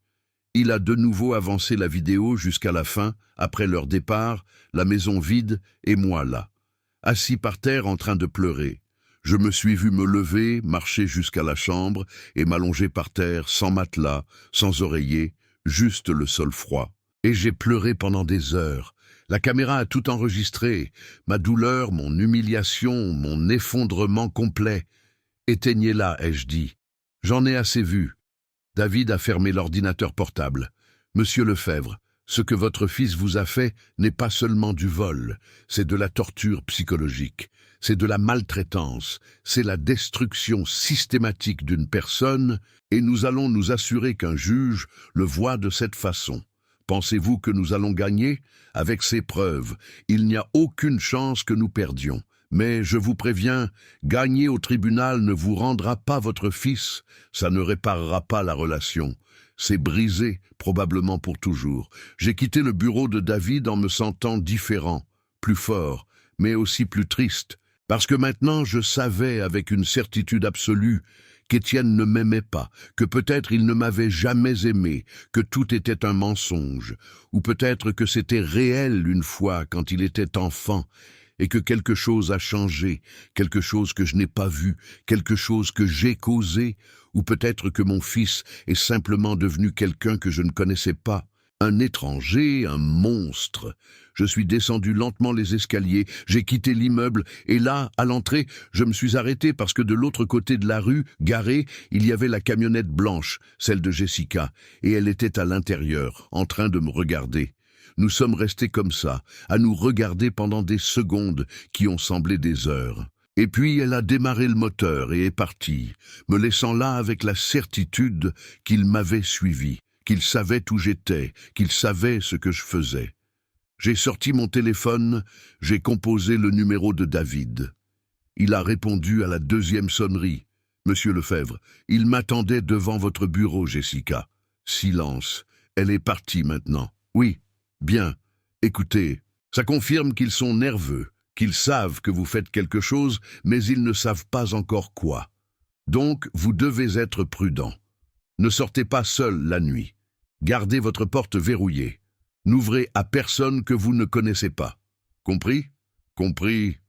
Et monsieur Lefebvre, encore une chose. Oui, le pire est à venir. Quand nous déposerons la plainte lundi, Étienne va attaquer. Il va essayer de vous détruire. Ça va être brutal. Soyez prêts. J'ai raccroché et j'ai marché jusqu'à l'arrêt de bus, sentant le poids de ce qui allait arriver, mais sentant aussi pour la première fois depuis des jours que je n'étais pas seul, que j'avais des armes, que j'avais une chance et que j'allais me battre jusqu'au bout. Je suis rentré chez moi ce vendredi soir en ressentant quelque chose d'étrange dans ma poitrine. Quelque chose que je n'avais pas ressenti depuis des jours. C'était comme si l'air était plus léger, comme si je pouvais respirer à nouveau. J'avais des preuves, j'avais un avocat, j'avais un plan. Je n'étais plus impuissant, plus la victime silencieuse qu'Étienne pensait que j'étais. J'ai fait chauffer de l'eau sur la cuisinière, je me suis fait un thé avec un vieux sachet que j'ai trouvé, je me suis assis par terre et j'ai regardé mon téléphone, le numéro d'Étienne là, enregistré comme Étienne, avec un emoji cœur. Hélène l'avait mis comme ça il y a des années et je ne l'ai jamais changé. Mes doigts tremblaient sur l'écran. Devrais-je l'appeler? Devrais-je lui donner une dernière chance? Ou devrais-je aller directement à la guerre? David m'a dit d'attendre jusqu'à lundi, de ne rien faire qui pourrait les alerter, mais quelque chose en moi avait besoin d'entendre la voix d'Étienne. J'avais besoin de lui donner une chance de s'expliquer, de se repentir, d'être à nouveau mon fils, même si ce n'était que pour une seconde. J'ai composé le numéro. Ça a sonné une fois, 2, 3, 4. J'ai cru qu'il ne répondrait pas, mais à la 5e sonnerie, il a décroché. Papa. Sa voix était différente, prudente. Étienne. Il faut qu'on parle. Silence, long, lourd. Papa. Ce n'est pas le bon moment. Si. C'est le bon moment. C'est le seul moment. J'ai pris une profonde inspiration. Je sais tout, Étienne. Je sais ce que tu as fait. Je sais ce que tu as prévu. J'ai des preuves. Un autre silence, mais celui-ci était différent. Je pouvais sentir sa panique à travers le téléphone. De quoi tu parles? La caméra de surveillance, celle qui a tout enregistré samedi. Celle qui a enregistré ta conversation avec Jessica. Celle qui t'a enregistré en train de falsifier des messages sur mon téléphone. J'ai tout. J'ai entendu sa respiration s'accélérer. Papa, dis-moi la vérité. Pour une fois dans ta vie, dis-moi la vérité. Papa, c'était un malentendu. Sa voix a changé. Maintenant, elle était douce, suppliante, comme quand il était petit et qu'il avait des ennuis. Tout est devenu incontrôlable. Je voulais juste t'aider. La maison était si négligée, tu n'allais pas bien et Jessica, elle. Oui, elle m'a convaincu que c'était pour le mieux, mais je le regrette. Je te jure que je le regrette. Tu le regrettes. Oui, papa, tellement. Et je vais tout te rendre, les affaires, l'argent, tout. Donne-moi juste du temps. Du temps pourquoi? Pour vendre mes affaires, pour signer les papiers de mise sous tutelle, pour me mettre dans une maison de retraite? Non, papa. Je n'ai jamais voulu ça. C'était l'idée de Jessica. Elle m'a mis la pression, elle m'a manipulé, mais je le vois maintenant. J'ai ouvert les yeux et je vais tout arranger. Je te le promets. Je voulais le croire. Mon Dieu, comme je voulais le croire. Mais quelque chose dans sa voix ne sonnait pas vrai. Ça sonnait répété comme s'il lisait un script. Étienne, si tu veux vraiment arranger les choses, viens à la maison demain à 10h du matin. Apporte tout ce que tu as pris et on parlera. Demain? Je ne peux pas, papa. J'ai des choses à faire. Quelles choses sont plus importantes que ça? D'accord, d'accord. Je serai là demain à 10h. Je serai là avec tout, je te le promets. Tu le promets. Je le jure sur la mémoire de maman, sur celle d'Hélène. Je jure que je vais tout arranger. Et il a raccroché, me laissant là avec le téléphone à la main, avec sa promesse en suspens. Il a juré sur Hélène. Ces mots m'ont donné de l'espoir. Parce qu'Étienne n'a jamais juré sur le nom de sa mère en vain. Jamais. Peut-être, juste peut-être, y avait-il une chance de sauver quelque chose, de récupérer mon fils. Que ce cauchemar se termine sans avocat ni tribunaux, en famille. Je n'ai pas dormi cette nuit-là. Je suis resté assis par terre, à regarder la porte, imaginant comment ce serait. Étienne arriverait avec les cartons, avec mes affaires, avec l'armoire, avec tout. Il demanderait pardon, il pleurerait et je lui pardonnerais, parce que c'est ce que font les pères. Ils pardonnent toujours. Hélène me disait ça quand Étienne était petit et qu'il faisait des bêtises. Arthur, les enfants font des erreurs, mais on leur pardonne parce que c'est notre sang, et on n'abandonne pas son sang. Peut-être qu'Hélène avait raison, peut-être qu'Étienne avait un bon fond, et qu'il s'était juste égaré. Peut-être que Jessica l'avait manipulé comme il le disait. Peut-être qu'il était encore temps de le sauver, de nous sauver. Je me suis accroché à cet espoir comme un naufragé à une planche, parce que c'était tout ce que j'avais. Samedi, je me suis réveillé à 6 heures du matin, même si je n'avais pas dormi. Je me suis douché, rasé à nouveau. J'ai mis les meilleurs vêtements qu'il me restait. Je suis sorti avec les 17 € que j'avais. J'ai acheté du pain, j'ai acheté du café, j'ai même acheté 2 gobelets en plastique pour quand Étienne arriverait, pour prendre un café ensemble comme avant, comme quand il venait le dimanche et qu'on s'asseyait dans le jardin pour parler de sport, de la vie, de tout. Je suis rentré à la maison, j'ai fait le café, j'ai mis le pain sur une assiette et je me suis assis sur le porche pour attendre. Il était 7h30, encore 2h30 à attendre, mais je m'en fichais. J'attendrai aussi longtemps qu'il le faudrait parce que mon fils venait, mon fils allait tout arranger et tout allait bien se passer. 8 heures ont passé, 9 heures, 9h30. J'étais toujours assis là, à regarder la rue. Chaque voiture qui passait me faisait sursauter. C'est lui, c'est Étienne, mais non, ce n'était pas lui. 10 heures, l'heure convenue, rien. 10h10, 10h20. J'ai commencé à sentir un nœud dans mon estomac. Peut-être qu'il est en retard, peut-être la circulation, peut-être qu'il a eu un problème. J'ai sorti mon téléphone, j'ai composé son numéro, directement sur la messagerie. Le numéro que vous avez composé est actuellement éteint ou hors de la zone de service. J'ai recomposé. Même message. Encore et encore et encore. 10 fois. 20. Toujours la messagerie. 11 heures. Le café était froid, le pain était dur, et Étienne n'arrivait pas. Il n'allait pas arriver, et je le savais. Au fond de moi, je l'ai toujours su, mais je ne voulais pas l'accepter. Je ne voulais pas voir la vérité qui était juste devant moi. À 11h30, mon téléphone a vibré. Un message d'Étienne. Je l'ai ouvert avec des mains tremblantes. « Papa, j'ai parlé à un avocat. Il m'a dit que l'enregistrement n'est pas recevable comme preuve s'il a été obtenu sans le consentement de toutes les personnes présentes. Il m'a dit que tu n'as rien contre moi, que tout ce que j'ai pris était avec ta permission, que les messages que tu as envoyés prouvent que tu ne vas pas bien. Alors tu ferais mieux de laisser tomber, pour ton bien et pour le mien. Ne me contacte plus. J'ai lu le message 3 fois, 4, 5. Les mots se sont brouillés, ont disparu, sont réapparus. Tu n'as rien contre moi. Ne me contacte plus, mon fils, mon propre sang, me disant que je n'avais rien, que j'étais vaincu, que je devais abandonner. Je me suis levé du porche, je suis entré dans la maison, j'ai jeté le café froid, j'ai jeté le pain dur, et je me suis assis par terre avec le téléphone à la main, lisant le message encore et encore. J'ai appelé David, j'avais besoin de parler à quelqu'un, j'avais besoin qu'il me dise qu'Étienne mentait, que l'enregistrement était recevable, que je n'étais pas perdu. Il a répondu à la 3e sonnerie. « Monsieur Lefebvre, David, Étienne m'a envoyé un message. Il dit que l'enregistrement ne sert à rien. C'est un mensonge. » Il m'a interrompu. Ferme, confiant. L'enregistrement a été fait dans votre propre maison avec votre propre caméra. Vous n'avez besoin du consentement de personne. C'est tout à fait légal, et c'est une preuve recevable dans n'importe quel tribunal. Vous êtes sûr? Absolument. L'avocat d'Étienne lui a menti, ou Étienne vous ment. Probablement les deux. Ce n'est qu'une tactique d'intimidation, rien de plus. J'ai respiré. Donc, on maintient le plan? Oui. Lundi, à la 1e heure. Ne vous inquiétez pas, monsieur Lefebvre. Étienne a peur, c'est pour ça qu'il joue sale. Mais nous avons tout. Il n'a rien. Merci, David. Ne me remerciez pas encore, ce n'est que le début. J'ai raccroché et je suis resté assis là, par terre, le dos contre le mur. Et c'est là que j'ai compris. J'ai vraiment compris. Étienne n'avait aucune intention de rendre quoi que ce soit. L'appel de vendredi était une comédie.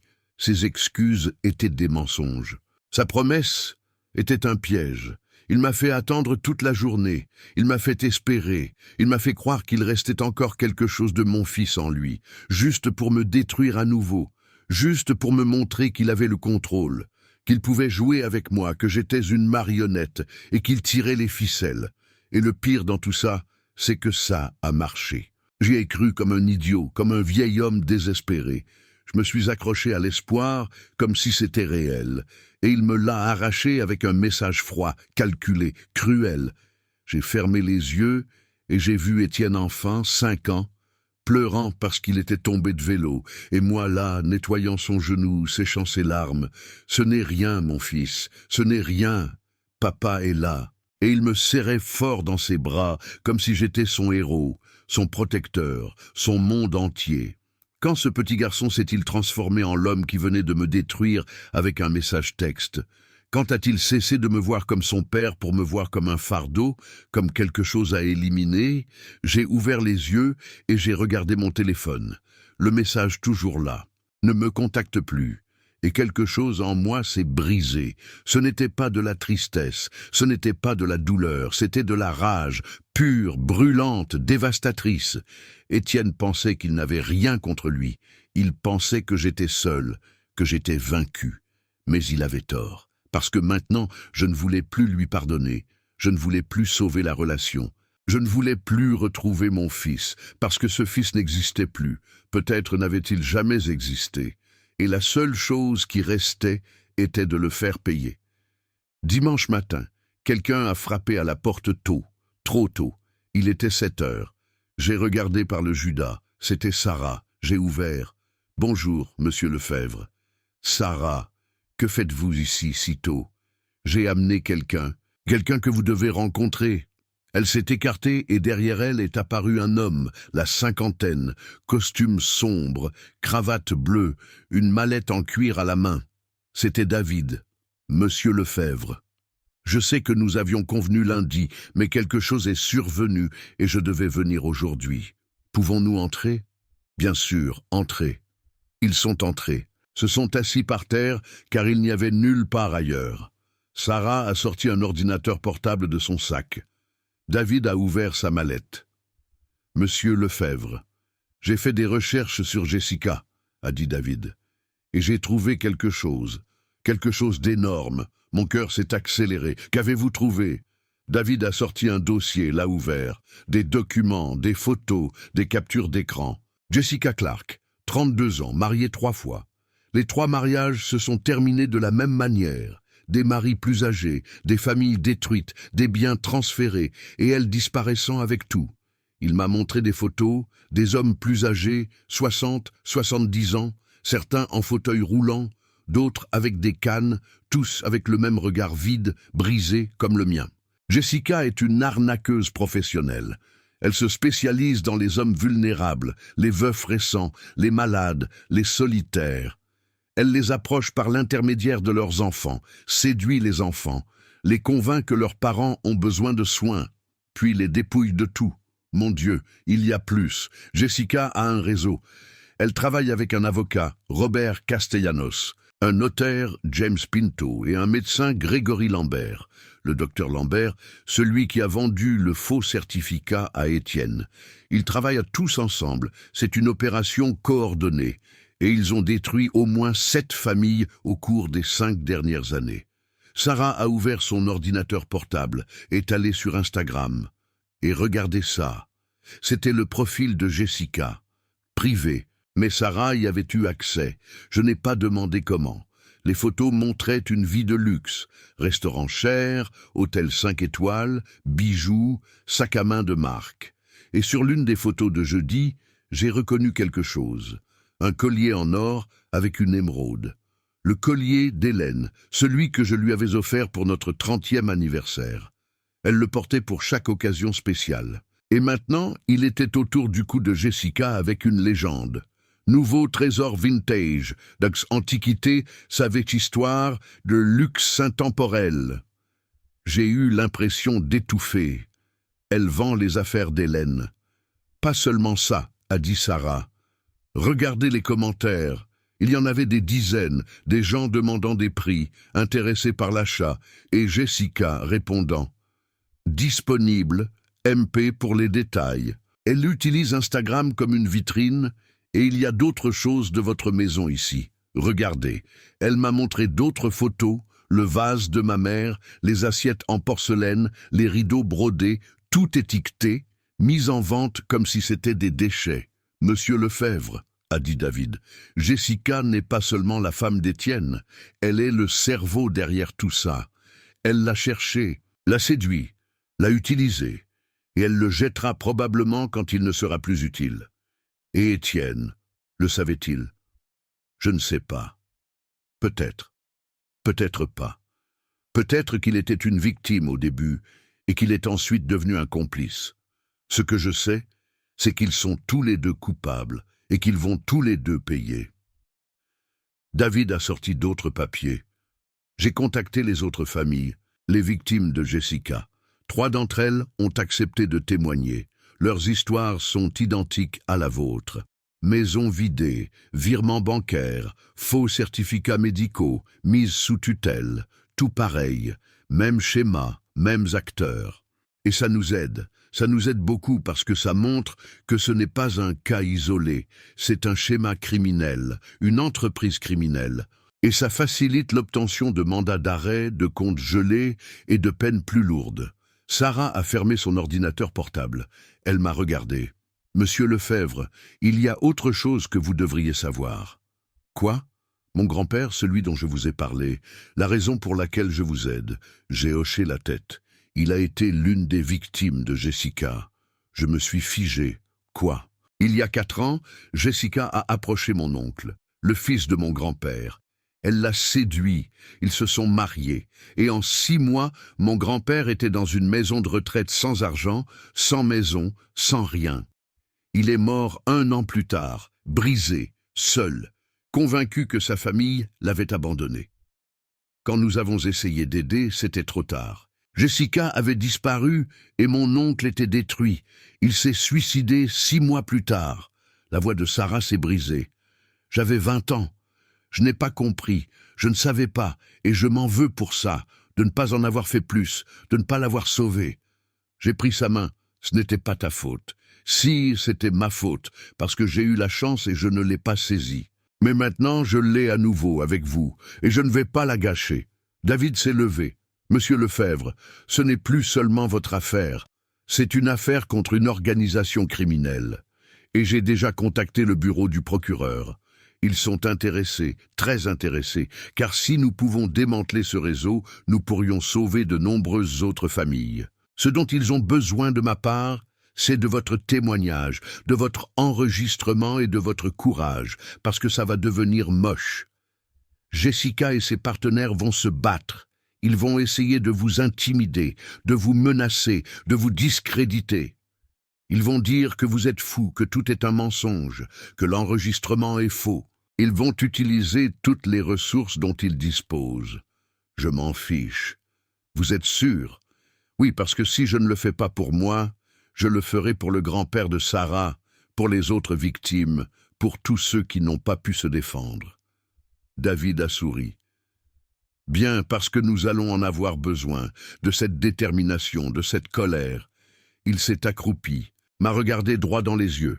Monsieur Lefebvre, nous allons tous les détruire, mais j'ai besoin que vous me fassiez entièrement confiance. Pouvez-vous le faire? Oui, je peux. Nous avons passé les 3 heures suivantes à tout revoir. David a expliqué le plan. Lundi, nous déposerions la plainte pénale contre Étienne, Jessica, l'avocat Robert Castellanos, le notaire James Pinto et le docteur Grégory Lambert. 5 personnes, toutes liées, toutes coupables. Nous demanderions également des mesures conservatoires immédiates. Gel des comptes, interdiction de vendre des biens, une ordonnance restrictive. Et il y a autre chose, a dit David. Nous allons rendre cela public, très public. Nous allons contacter les médias, les journaux, la télévision, les réseaux sociaux. Nous allons exposer Jessica, montrer son réseau, avertir d'autres familles. C'est légal? Complètement. Et c'est nécessaire parce que si nous ne le faisons pas, elle continuera, elle trouvera une autre victime, un autre Étienne, une autre famille. Et mon fils, que lui arrivera-t-il quand cela deviendra public? David m'a regardé sérieusement. Il sera humilié, socialement détruit, il perdra probablement son emploi, ses amis, tout. Pouvez-vous vivre avec ça? La question m'a fait mal, parce que la réponse était oui. Oui, je pouvais vivre avec ça, et ça m'effrayait. Qu'étais-je devenu? Quand ai-je cessé d'être le père qui pardonnait tout pour devenir l'homme qui voulait détruire son propre fils? Mais ensuite, je me suis souvenu du sourire d'Étienne à la caméra, le message de samedi, ne me contacte plus, les bijoux d'Hélène au cou de Jessica, et la réponse est devenue plus claire. Je ne détruisais pas mon fils. Mon fils était déjà détruit. Je ne faisais que me défendre. Oui, ai-je dit finalement, je peux vivre avec ça. Sarah a posé sa main sur mon épaule. Monsieur Lefebvre, pourquoi faisons-nous cela? Que voulez-vous vraiment? J'ai réfléchi pour la première fois, j'ai vraiment réfléchi. Je ne veux pas de vengeance, ai-je dit lentement. Je veux juste.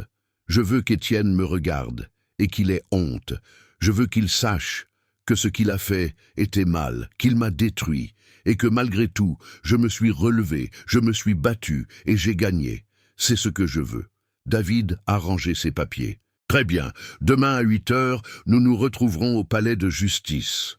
Apportez la clé USB, votre pièce d'identité et votre courage, car vous en aurez besoin. Il est parti, me laissant avec Sarah. Elle est restée un peu plus longtemps en silence, juste assise avec moi sur le sol vide. « Vous avez peur ?» a-t-elle demandé. « Oui. De quoi ? Que ça ne marche pas. Qu'à la fin Étienne gagne et que je finisse dans une maison de retraite, seul, comme votre grand-père. Ça n'arrivera pas. Comment le savez-vous? Parce que cette fois, il y a quelqu'un qui se défend. Cette fois, il y a quelqu'un qui refuse de disparaître. Et cette personne, c'est vous. Elle s'est levée. Reposez-vous, monsieur Lefebvre. Demain, la guerre commence. Et elle est partie, me laissant là dans ma maison vide, avec enfin les armes entre les mains et prête à me battre. Je me suis couché tôt cette nuit-là. J'ai essayé de dormir, mais je n'y arrivais pas. Chaque fois que je fermais les yeux, je voyais Étienne, enfant, adolescent, adulte, toutes les versions de lui défilant devant moi comme un film. Et je me demandais où je m'étais trompé, à quel moment je l'avais perdu. Était-ce quand j'ai choisi de travailler en double poste au lieu d'aller à son match de foot?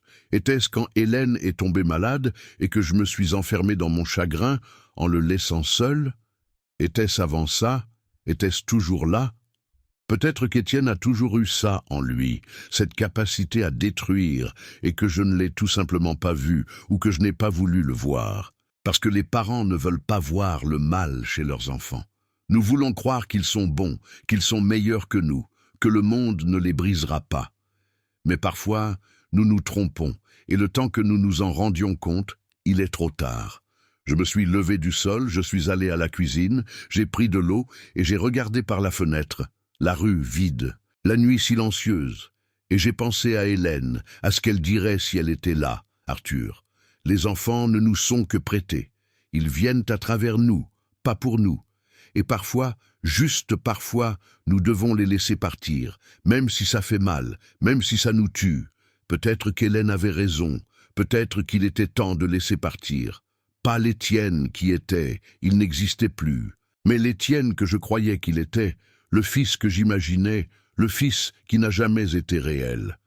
Et d'accepter que l'homme qui restait était un étranger, quelqu'un que je ne connaissais pas, quelqu'un capable de choses que je n'aurais jamais imaginées, et c'était bien comme ça, parce que je n'étais plus son père, je n'avais plus cette responsabilité, je n'avais plus à le protéger, je n'avais plus à le sauver, je devais seulement me sauver moi-même. Et ça, enfin, c'est ce que j'allais faire. Lundi à 8 heures du matin, nous avons déposé la plainte. David, Sarah et moi au palais de justice. Le procureur assigné s'appelait Édouard Maurice, un homme sérieux d'une quarantaine d'années. Il a tout examiné, l'enregistrement, les documents, les témoignages des autres victimes. Et quand il a terminé, il m'a regardé et a dit « Monsieur Lefebvre, c'est solide, très solide. Nous allons engager des poursuites pénales immédiates. » 2 jours plus tard, mercredi, les convocations du tribunal sont arrivées. Audience préliminaire, vendredi à 10 heures. Au tribunal correctionnel numéro 3, Étienne et Jessica ont été officiellement notifiés et selon David, Étienne a engagé l'avocat le plus cher de la ville, Robert Bertrand, un type connu pour défendre des cas impossibles et les gagner. « Ne vous inquiétez pas, m'a dit David. Bertrand est bon, mais nous avons la vérité, et la vérité gagne toujours. » Finalement. Ce mot « finalement » m'a donné des frissons. Vendredi, je suis arrivé au palais de justice à 9h30. David était déjà là avec Sarah et les 3 victimes qui allaient témoigner, des hommes plus âgés comme moi, avec les mêmes regards brisés, les mêmes histoires. Nous nous sommes salués sans mots, juste des hochements de tête, parce que nous savions tous, nous avions tous traversé le même enfer. À 10h05, nous sommes entrés dans la petite salle d'audience. Murs gris, néon, une odeur d'humidité et de vieux papier. Il y avait 3 rangées de bancs en bois. Nous nous sommes assis au premier rang, David à côté de moi, Sarah derrière. Et puis, j'ai entendu la porte s'ouvrir, des pas, des voix, et j'ai su sans me retourner. Étienne était arrivé. Mon cœur s'est accéléré. Mes mains ont commencé à transpirer. Je ne l'avais pas vu depuis ce samedi, depuis qu'il avait vidé ma maison, depuis qu'il m'avait détruit. Et maintenant, j'allais lui faire face, sans échappatoire, sans mensonge, juste la vérité. Je me suis retourné lentement, et il était là, Étienne, en costume sombre, cravate bleue, cheveux peignés, rasés. Il ressemblait à un homme d'affaires, prospère, respectable, rien à voir avec le monstre que je connaissais.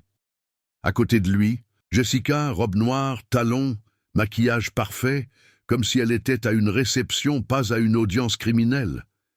Et derrière eux, l'avocat Bertrand, grand, imposant, avec un sourire confiant qui m'a écœuré.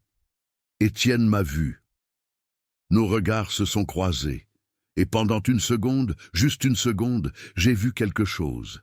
De la peur, du regret, de la honte, je ne sais pas. Parce qu'il a immédiatement détourné le regard et s'est assis de l'autre côté de la salle, aussi loin de moi que possible, comme si j'étais le criminel, comme si j'étais la menace. « Levez-vous !» Le juge Hervé Palerme préside. Nous nous sommes tous levés.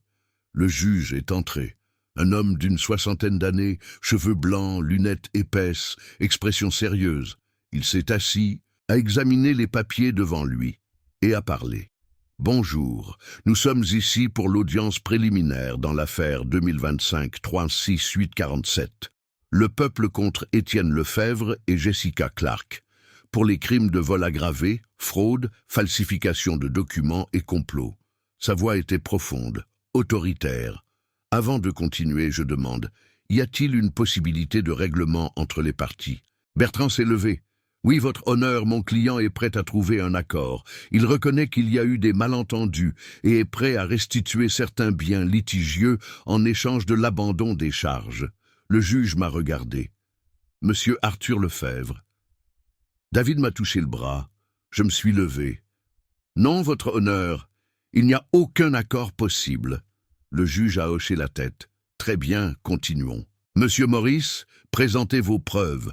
Le procureur s'est levé, a connecté un ordinateur portable à un projecteur et mon salon vide est apparu sur le mur. Et puis la vidéo a commencé. Tout le monde dans la salle s'est tu. Regardant, écoutant, nous avons vu Étienne et Jessica entrer. Nous avons vu les cartons, les sacs. Nous avons vu comment ils emballaient tout, comment ils riaient. Et puis est venue la partie de la cuisine, la conversation. « Tu as déjà signé les papiers ? J'ai rendez-vous chez le notaire demain. Je les dépose lundi. Et s'il refuse, il ne pourra pas refuser. J'ai tout. Les faux messages, les témoignages des voisins, le certificat médical. Quel certificat médical ? J'ai payé le docteur Lambert 1 000 €. Le silence dans la salle était absolu, lourd, suffocant. J'ai regardé Étienne. Il était pâle, la tête baissée, les mains serrées sur la table. Jessica regardait droit devant elle, sans expression, comme si rien de tout cela ne la concernait. La vidéo a continué.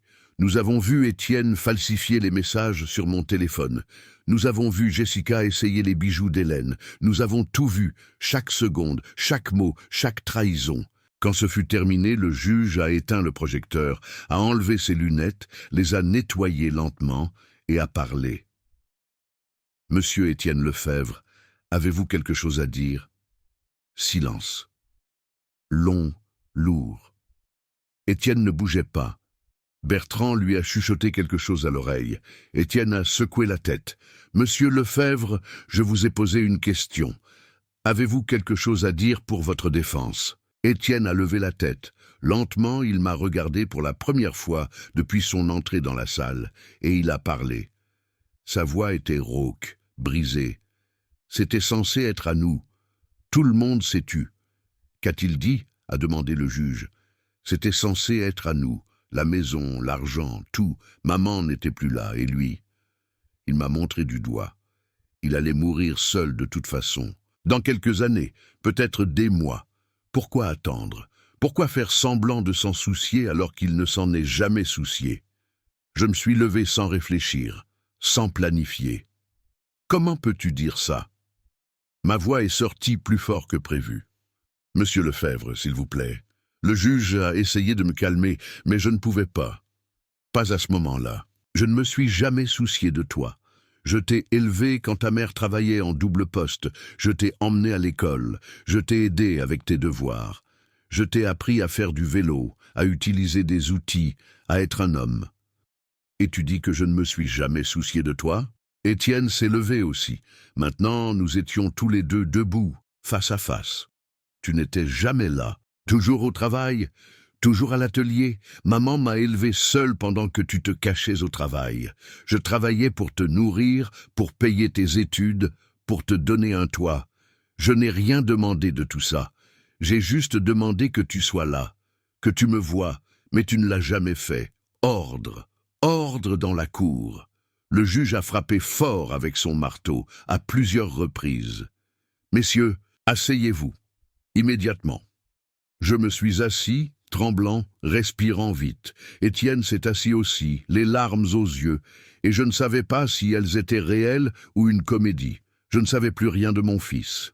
« Monsieur Lefebvre ?» a dit le juge. « Reconnaissez-vous les charges ?» Bertrand s'est levé rapidement. « Votre honneur, mon client est sous une grande pression. Il n'est pas en état de... » « Oui, l'a interrompu Étienne. « Oui, je reconnais. J'ai fait tout ce que la vidéo montre. Tout. Mais ce n'était pas par méchanceté, c'était parce que je souffrais aussi. Maman est morte et papa s'est renfermé. Il ne me laissait pas l'aider, il ne me laissait pas m'approcher. Et Jessica, elle voulait juste aider. Elle m'a convaincu que c'était le mieux pour nous deux, pour vous deux. » A demandé le procureur, y compris la partie où vous avez prévu de le mettre dans une maison de retraite et de vendre sa maison. Étienne n'a pas répondu. Il a juste baissé la tête à nouveau. Et à ce moment-là, j'ai su qu'il n'y avait pas de vrai remords, seulement de l'apitoiement, seulement des excuses, des tentatives de justifier l'injustifiable. Le juge a repris la parole. « Monsieur Lefebvre, souhaitez-vous ajouter quelque chose avant que je ne statue sur les mesures préliminaires ?» Je me suis levé lentement. J'ai marché vers Étienne. David a essayé de m'arrêter, mais je ne l'ai pas laissé faire. J'ai atteint sa table. Je me suis tenu devant lui, si près que je pouvais voir chaque détail de son visage, les nouvelles rides, les cernes, la barbe mal rasée. Et j'ai parlé bas, juste pour lui. « Je te pardonne, Étienne. » Ses yeux se sont agrandis de surprise, parce que c'est ce que font les pères. Ils pardonnent toujours, même quand ils ne devraient pas, même quand ça fait mal. Je me suis penché plus près. « Mais écoute-moi bien, tu n'es plus mon fils. Je ne sais pas ce que tu es, mais tu n'es pas mon fils. Parce que mon fils est mort le jour où tu es entré dans ma maison avec ces cartons, le jour où tu as décidé que ma vie ne valait rien. Je l'ai perdu ce jour-là et il ne reviendra jamais. » Je me suis redressé. « Alors oui, je te pardonne, mais ne t'appelle plus jamais mon fils. » Je me suis retourné, à ma place et je me suis assis sans regarder en arrière, sans me retourner. Le juge a parlé, il a prononcé les décisions, un gel de leur compte, une interdiction de s'approcher de moi, une interdiction de vendre tout bien lié à l'affaire, un ordre de restituer tous les objets volés dans les 72 heures, une caution fixée à 50 000 € chacun, et une date pour le procès, 3 mois plus tard. Tout s'est passé vite, de manière floue, comme un rêve ou un cauchemar.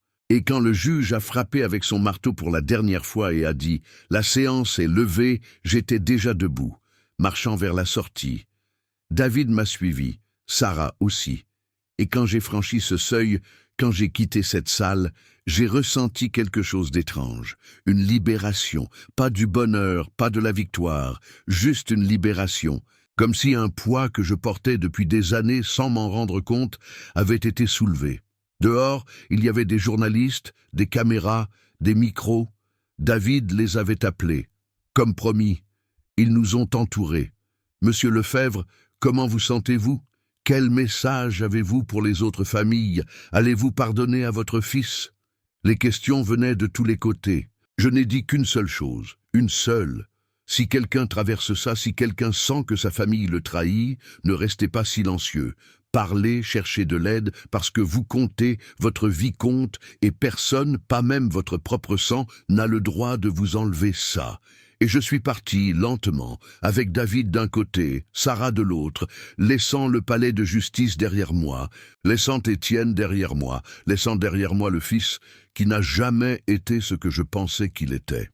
Et même si ça faisait mal, même si ça brûlait dans ma poitrine, même si je sentais que quelque chose en moi s'était brisé pour toujours, j'ai aussi senti que pour la première fois depuis des semaines, je pouvais respirer, je pouvais marcher la tête haute, je pouvais être à nouveau moi-même, sans honte, sans culpabilité, sans peur, juste moi.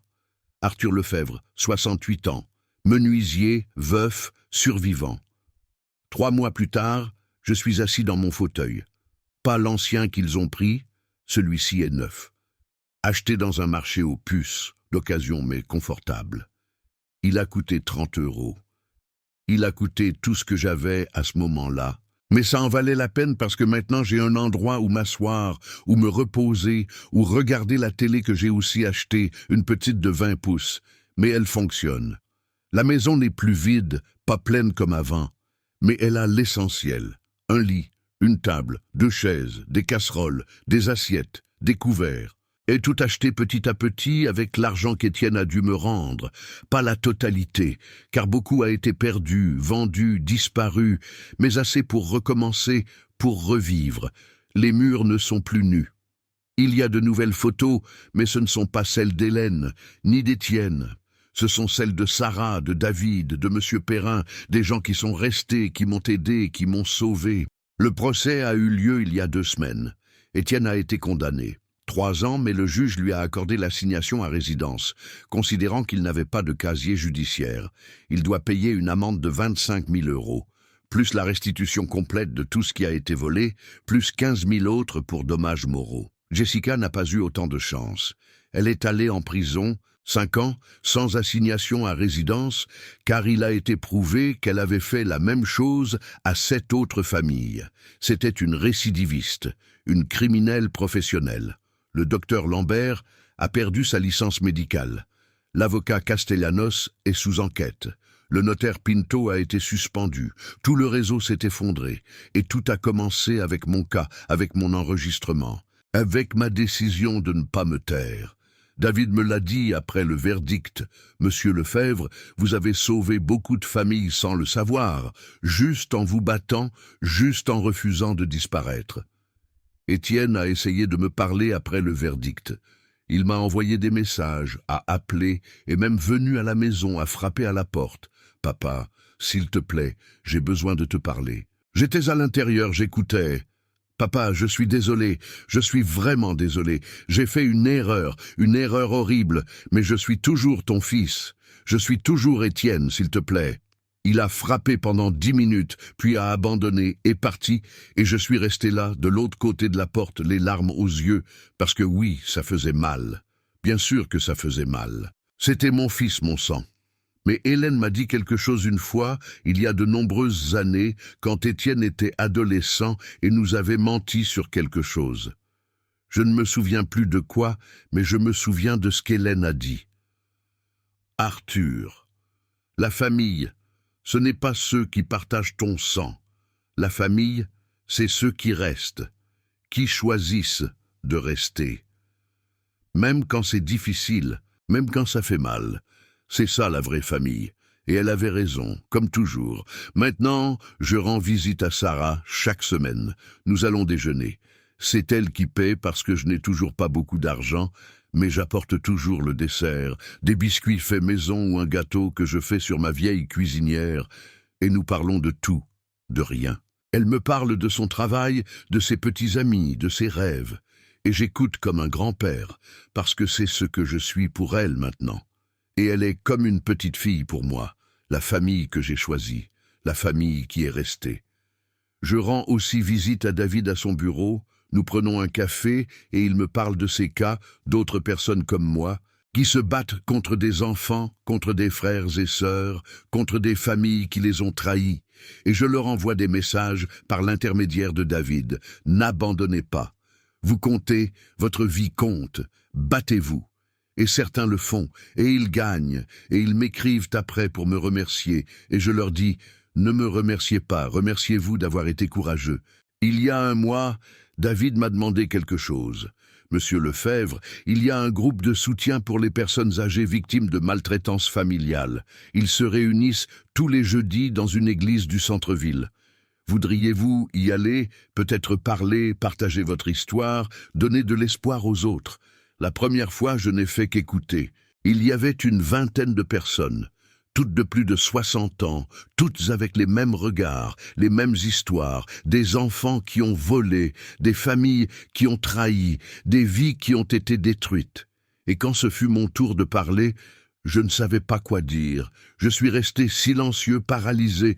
Mais alors une dame, une Madame Ambre, m'a pris la main. « Racontez-nous, n'ayez pas peur. Nous comprenons tous ici. » Et je l'ai fait, je leur ai tout raconté depuis le début. Et quand j'ai fini, tout le monde pleurait, mais pas de tristesse, d'autre chose, de reconnaissance, de validation, de savoir qu'ils n'étaient pas seuls. Maintenant, j'y vais tous les jeudis, et chaque fois je parle un peu plus. Je partage ce que j'ai appris, ce que j'ai survécu, et certains écoutent et décident de se battre. D'autres ont juste besoin de savoir qu'ils ne sont pas fous, que ce qui leur est arrivé était réel et mal, et que ce n'était pas de leur faute. Avant-hier, une dame, une Madame Béatrice, m'a remercié. « Monsieur Lefebvre, grâce à votre histoire, j'ai osé porter plainte contre ma fille. Aujourd'hui, j'ai récupéré ma maison, j'ai récupéré ma vie. » Et elle m'a serré fort dans ses bras. Et j'ai pleuré parce que j'ai réalisé quelque chose. Ma douleur n'a pas été vaine. Ma souffrance a servi à quelque chose, à me sauver et à sauver les autres. Et ça, d'une certaine manière, donne un sens à tout. Hélène disait, « Arthur, la vie te donne des épreuves, et parfois tu réussis, et parfois non. Mais l'important n'est pas de réussir ou d'échouer. C'est ce que tu apprends et ce que tu en fais. Et j'ai appris. J'ai appris que la dignité n'est pas négociable, que l'amour ne justifie pas la maltraitance, que pardonner ne signifie pas oublier, et que parfois, laisser partir est la seule façon de survivre. La caméra de surveillance est toujours là, dans le coin du plafond. La petite lumière rouge clignote toujours. Parfois, je la regarde et je la remercie parce que cette caméra m'a sauvé la vie. Hélène l'a installée sans savoir qu'un jour, elle serait ma seule défense, ma seule preuve, ma seule voix, quand personne ne m'écoutait. Et d'une certaine manière, c'était Hélène qui me sauvait, même après son départ, même quand elle n'était plus là, parce que c'était le genre de femme qu'elle était. Elle pensait à tout, se préparait à tout, même au pire. Et elle m'a laissé les outils pour survivre, pour me battre, pour gagner. Parfois, je lui parle à voix haute. Hélène, je l'ai fait. J'ai survécu. Je ne sais pas comment, mais je l'ai fait. Et je sens qu'elle m'entend de quelque part et qu'elle est fière. Il y a une semaine, Étienne est revenu. Il a de nouveau frappé à la porte, cette fois avec une lettre. Il l'a laissée dans la boîte aux lettres. Je l'ai lue cette nuit-là. Elle disait « Papa, je sais que je ne mérite pas ton pardon. Je sais que j'ai tout détruit, mais je veux que tu saches que je le regrette chaque jour. Chaque jour, je me réveille et je me souviens de ce que j'ai fait et je me déteste. Je n'attends pas que tu me pardonnes. J'espère juste qu'un jour, tu pourras te souvenir de moi tel que j'étais avant, quand j'étais enfant, quand tu m'aimais encore, quand nous étions encore une famille. Je t'aime. Je t'ai toujours aimé, même si ça n'en a pas l'air. Étienne. J'ai lu la lettre 3 fois, et puis je l'ai mise dans un tiroir avec les vieilles photos d'Étienne enfant, les quelques-unes que j'ai récupérées.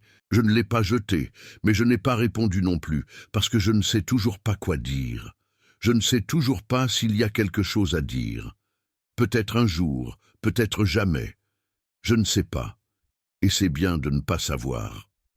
La nuit dernière, j'ai fait un rêve. J'étais dans ma maison, mais elle n'était pas vide. Elle était pleine avec tous les meubles, avec toutes les affaires d'Hélène, et elle était là, vivante, souriante. « Arthur, pourquoi pleures-tu » m'a-t-elle demandé. « Parce que tu me manques, parce que tout est si difficile sans toi. Je sais, mais tu te débrouilles bien. Tu te bats, tu vis. C'est ça qui compte. Et Étienne a choisi son chemin. Tu ne peux pas le sauver. Lui seul peut se sauver. Ton travail était d'être son père, et tu l'as été. Pour le meilleur et pour le pire, tu l'as été, et c'est fini. Maintenant, ton travail est d'être toi, de vivre ta vie, d'être heureux pour toi, pour moi, pour tous ceux qui t'aiment. » Je me suis réveillé en pleurant, mais aussi en souriant, parce qu'elle avait raison. Hélène avait toujours raison. Mon travail n'était plus d'être le père d'Étienne. C'était terminé. Maintenant, mon travail était d'être Arthur, et c'était suffisant. Aujourd'hui, c'est jeudi, le jour du groupe de soutien. Je me prépare à partir. Je mets une chemise propre. Je me peigne. Je me regarde dans le miroir, et je vois un homme différent. Pas celui d'il y a 3 mois. Cet homme était brisé, détruit, sans espoir. Cet homme a des cicatrices. Il a de la douleur. Il a des souvenirs qui ne s'effaceront jamais, mais il a aussi de la force. Il a de la dignité. Il a un but. Et ça, après tout, c'est plus que ce que j'aurais jamais pensé avoir. Je quitte la maison, je ferme la porte à clé, toujours à clé, parce qu'Étienne n'a plus de double, il n'a plus d'accès, il n'a plus de pouvoir sur moi. Et je marche jusqu'à l'arrêt de bus, la tête haute, le soleil sur mon visage, avec la certitude que j'ai survécu et que c'est en soi une victoire. Si un jour Étienne revient, je serai là, dans ma maison, avec mes affaires, avec ma vie reconstruite. Et la porte sera fermée, non pas avec colère, non pas avec haine, juste avec des limites, avec la certitude que certaines portes, une fois fermées, doivent le rester pour nous protéger, pour nous guérir, pour nous rappeler que nous méritons le respect, même de notre propre sang, surtout de notre propre sang. Et si cela fait de moi quelqu'un de mauvais, si cela fait de moi quelqu'un de cruel, alors qu'il en soit ainsi, parce que j'ai appris que prendre soin de soi n'est pas de l'égoïsme, c'est de la survie. Et j'ai choisi de survivre. Et vous, que feriez-vous si quelque chose comme ça vous arrivait? Avez-vous déjà dû choisir entre le pardon et la protection de votre dignité? Avez-vous déjà été trahi par quelqu'un qui jurait de vous aimer? Dites-le moi dans les commentaires, je veux connaître votre histoire. Je veux savoir que je ne suis pas seul dans cette situation. Si cette histoire a touché votre cœur, laissez-moi un j'aime. Partagez cette vidéo, abonnez-vous à la chaîne car chaque semaine, je partage des histoires réelles qui pourraient être les vôtres. Des histoires de douleur, mais aussi d'espoir, de chute, mais aussi de relèvement. Et n'oubliez jamais ceci. La famille, ce n'est pas ceux qui partagent votre sang. La famille, c'est ceux qui restent, qui choisissent de rester, même quand tout s'effondre. C'est cette famille-là qui vaut la peine d'être gardée. Merci de m'avoir écouté jusqu'au bout. Je vous retrouve dans la prochaine histoire. Prenez soin de vous, et souvenez-vous, votre vie compte toujours.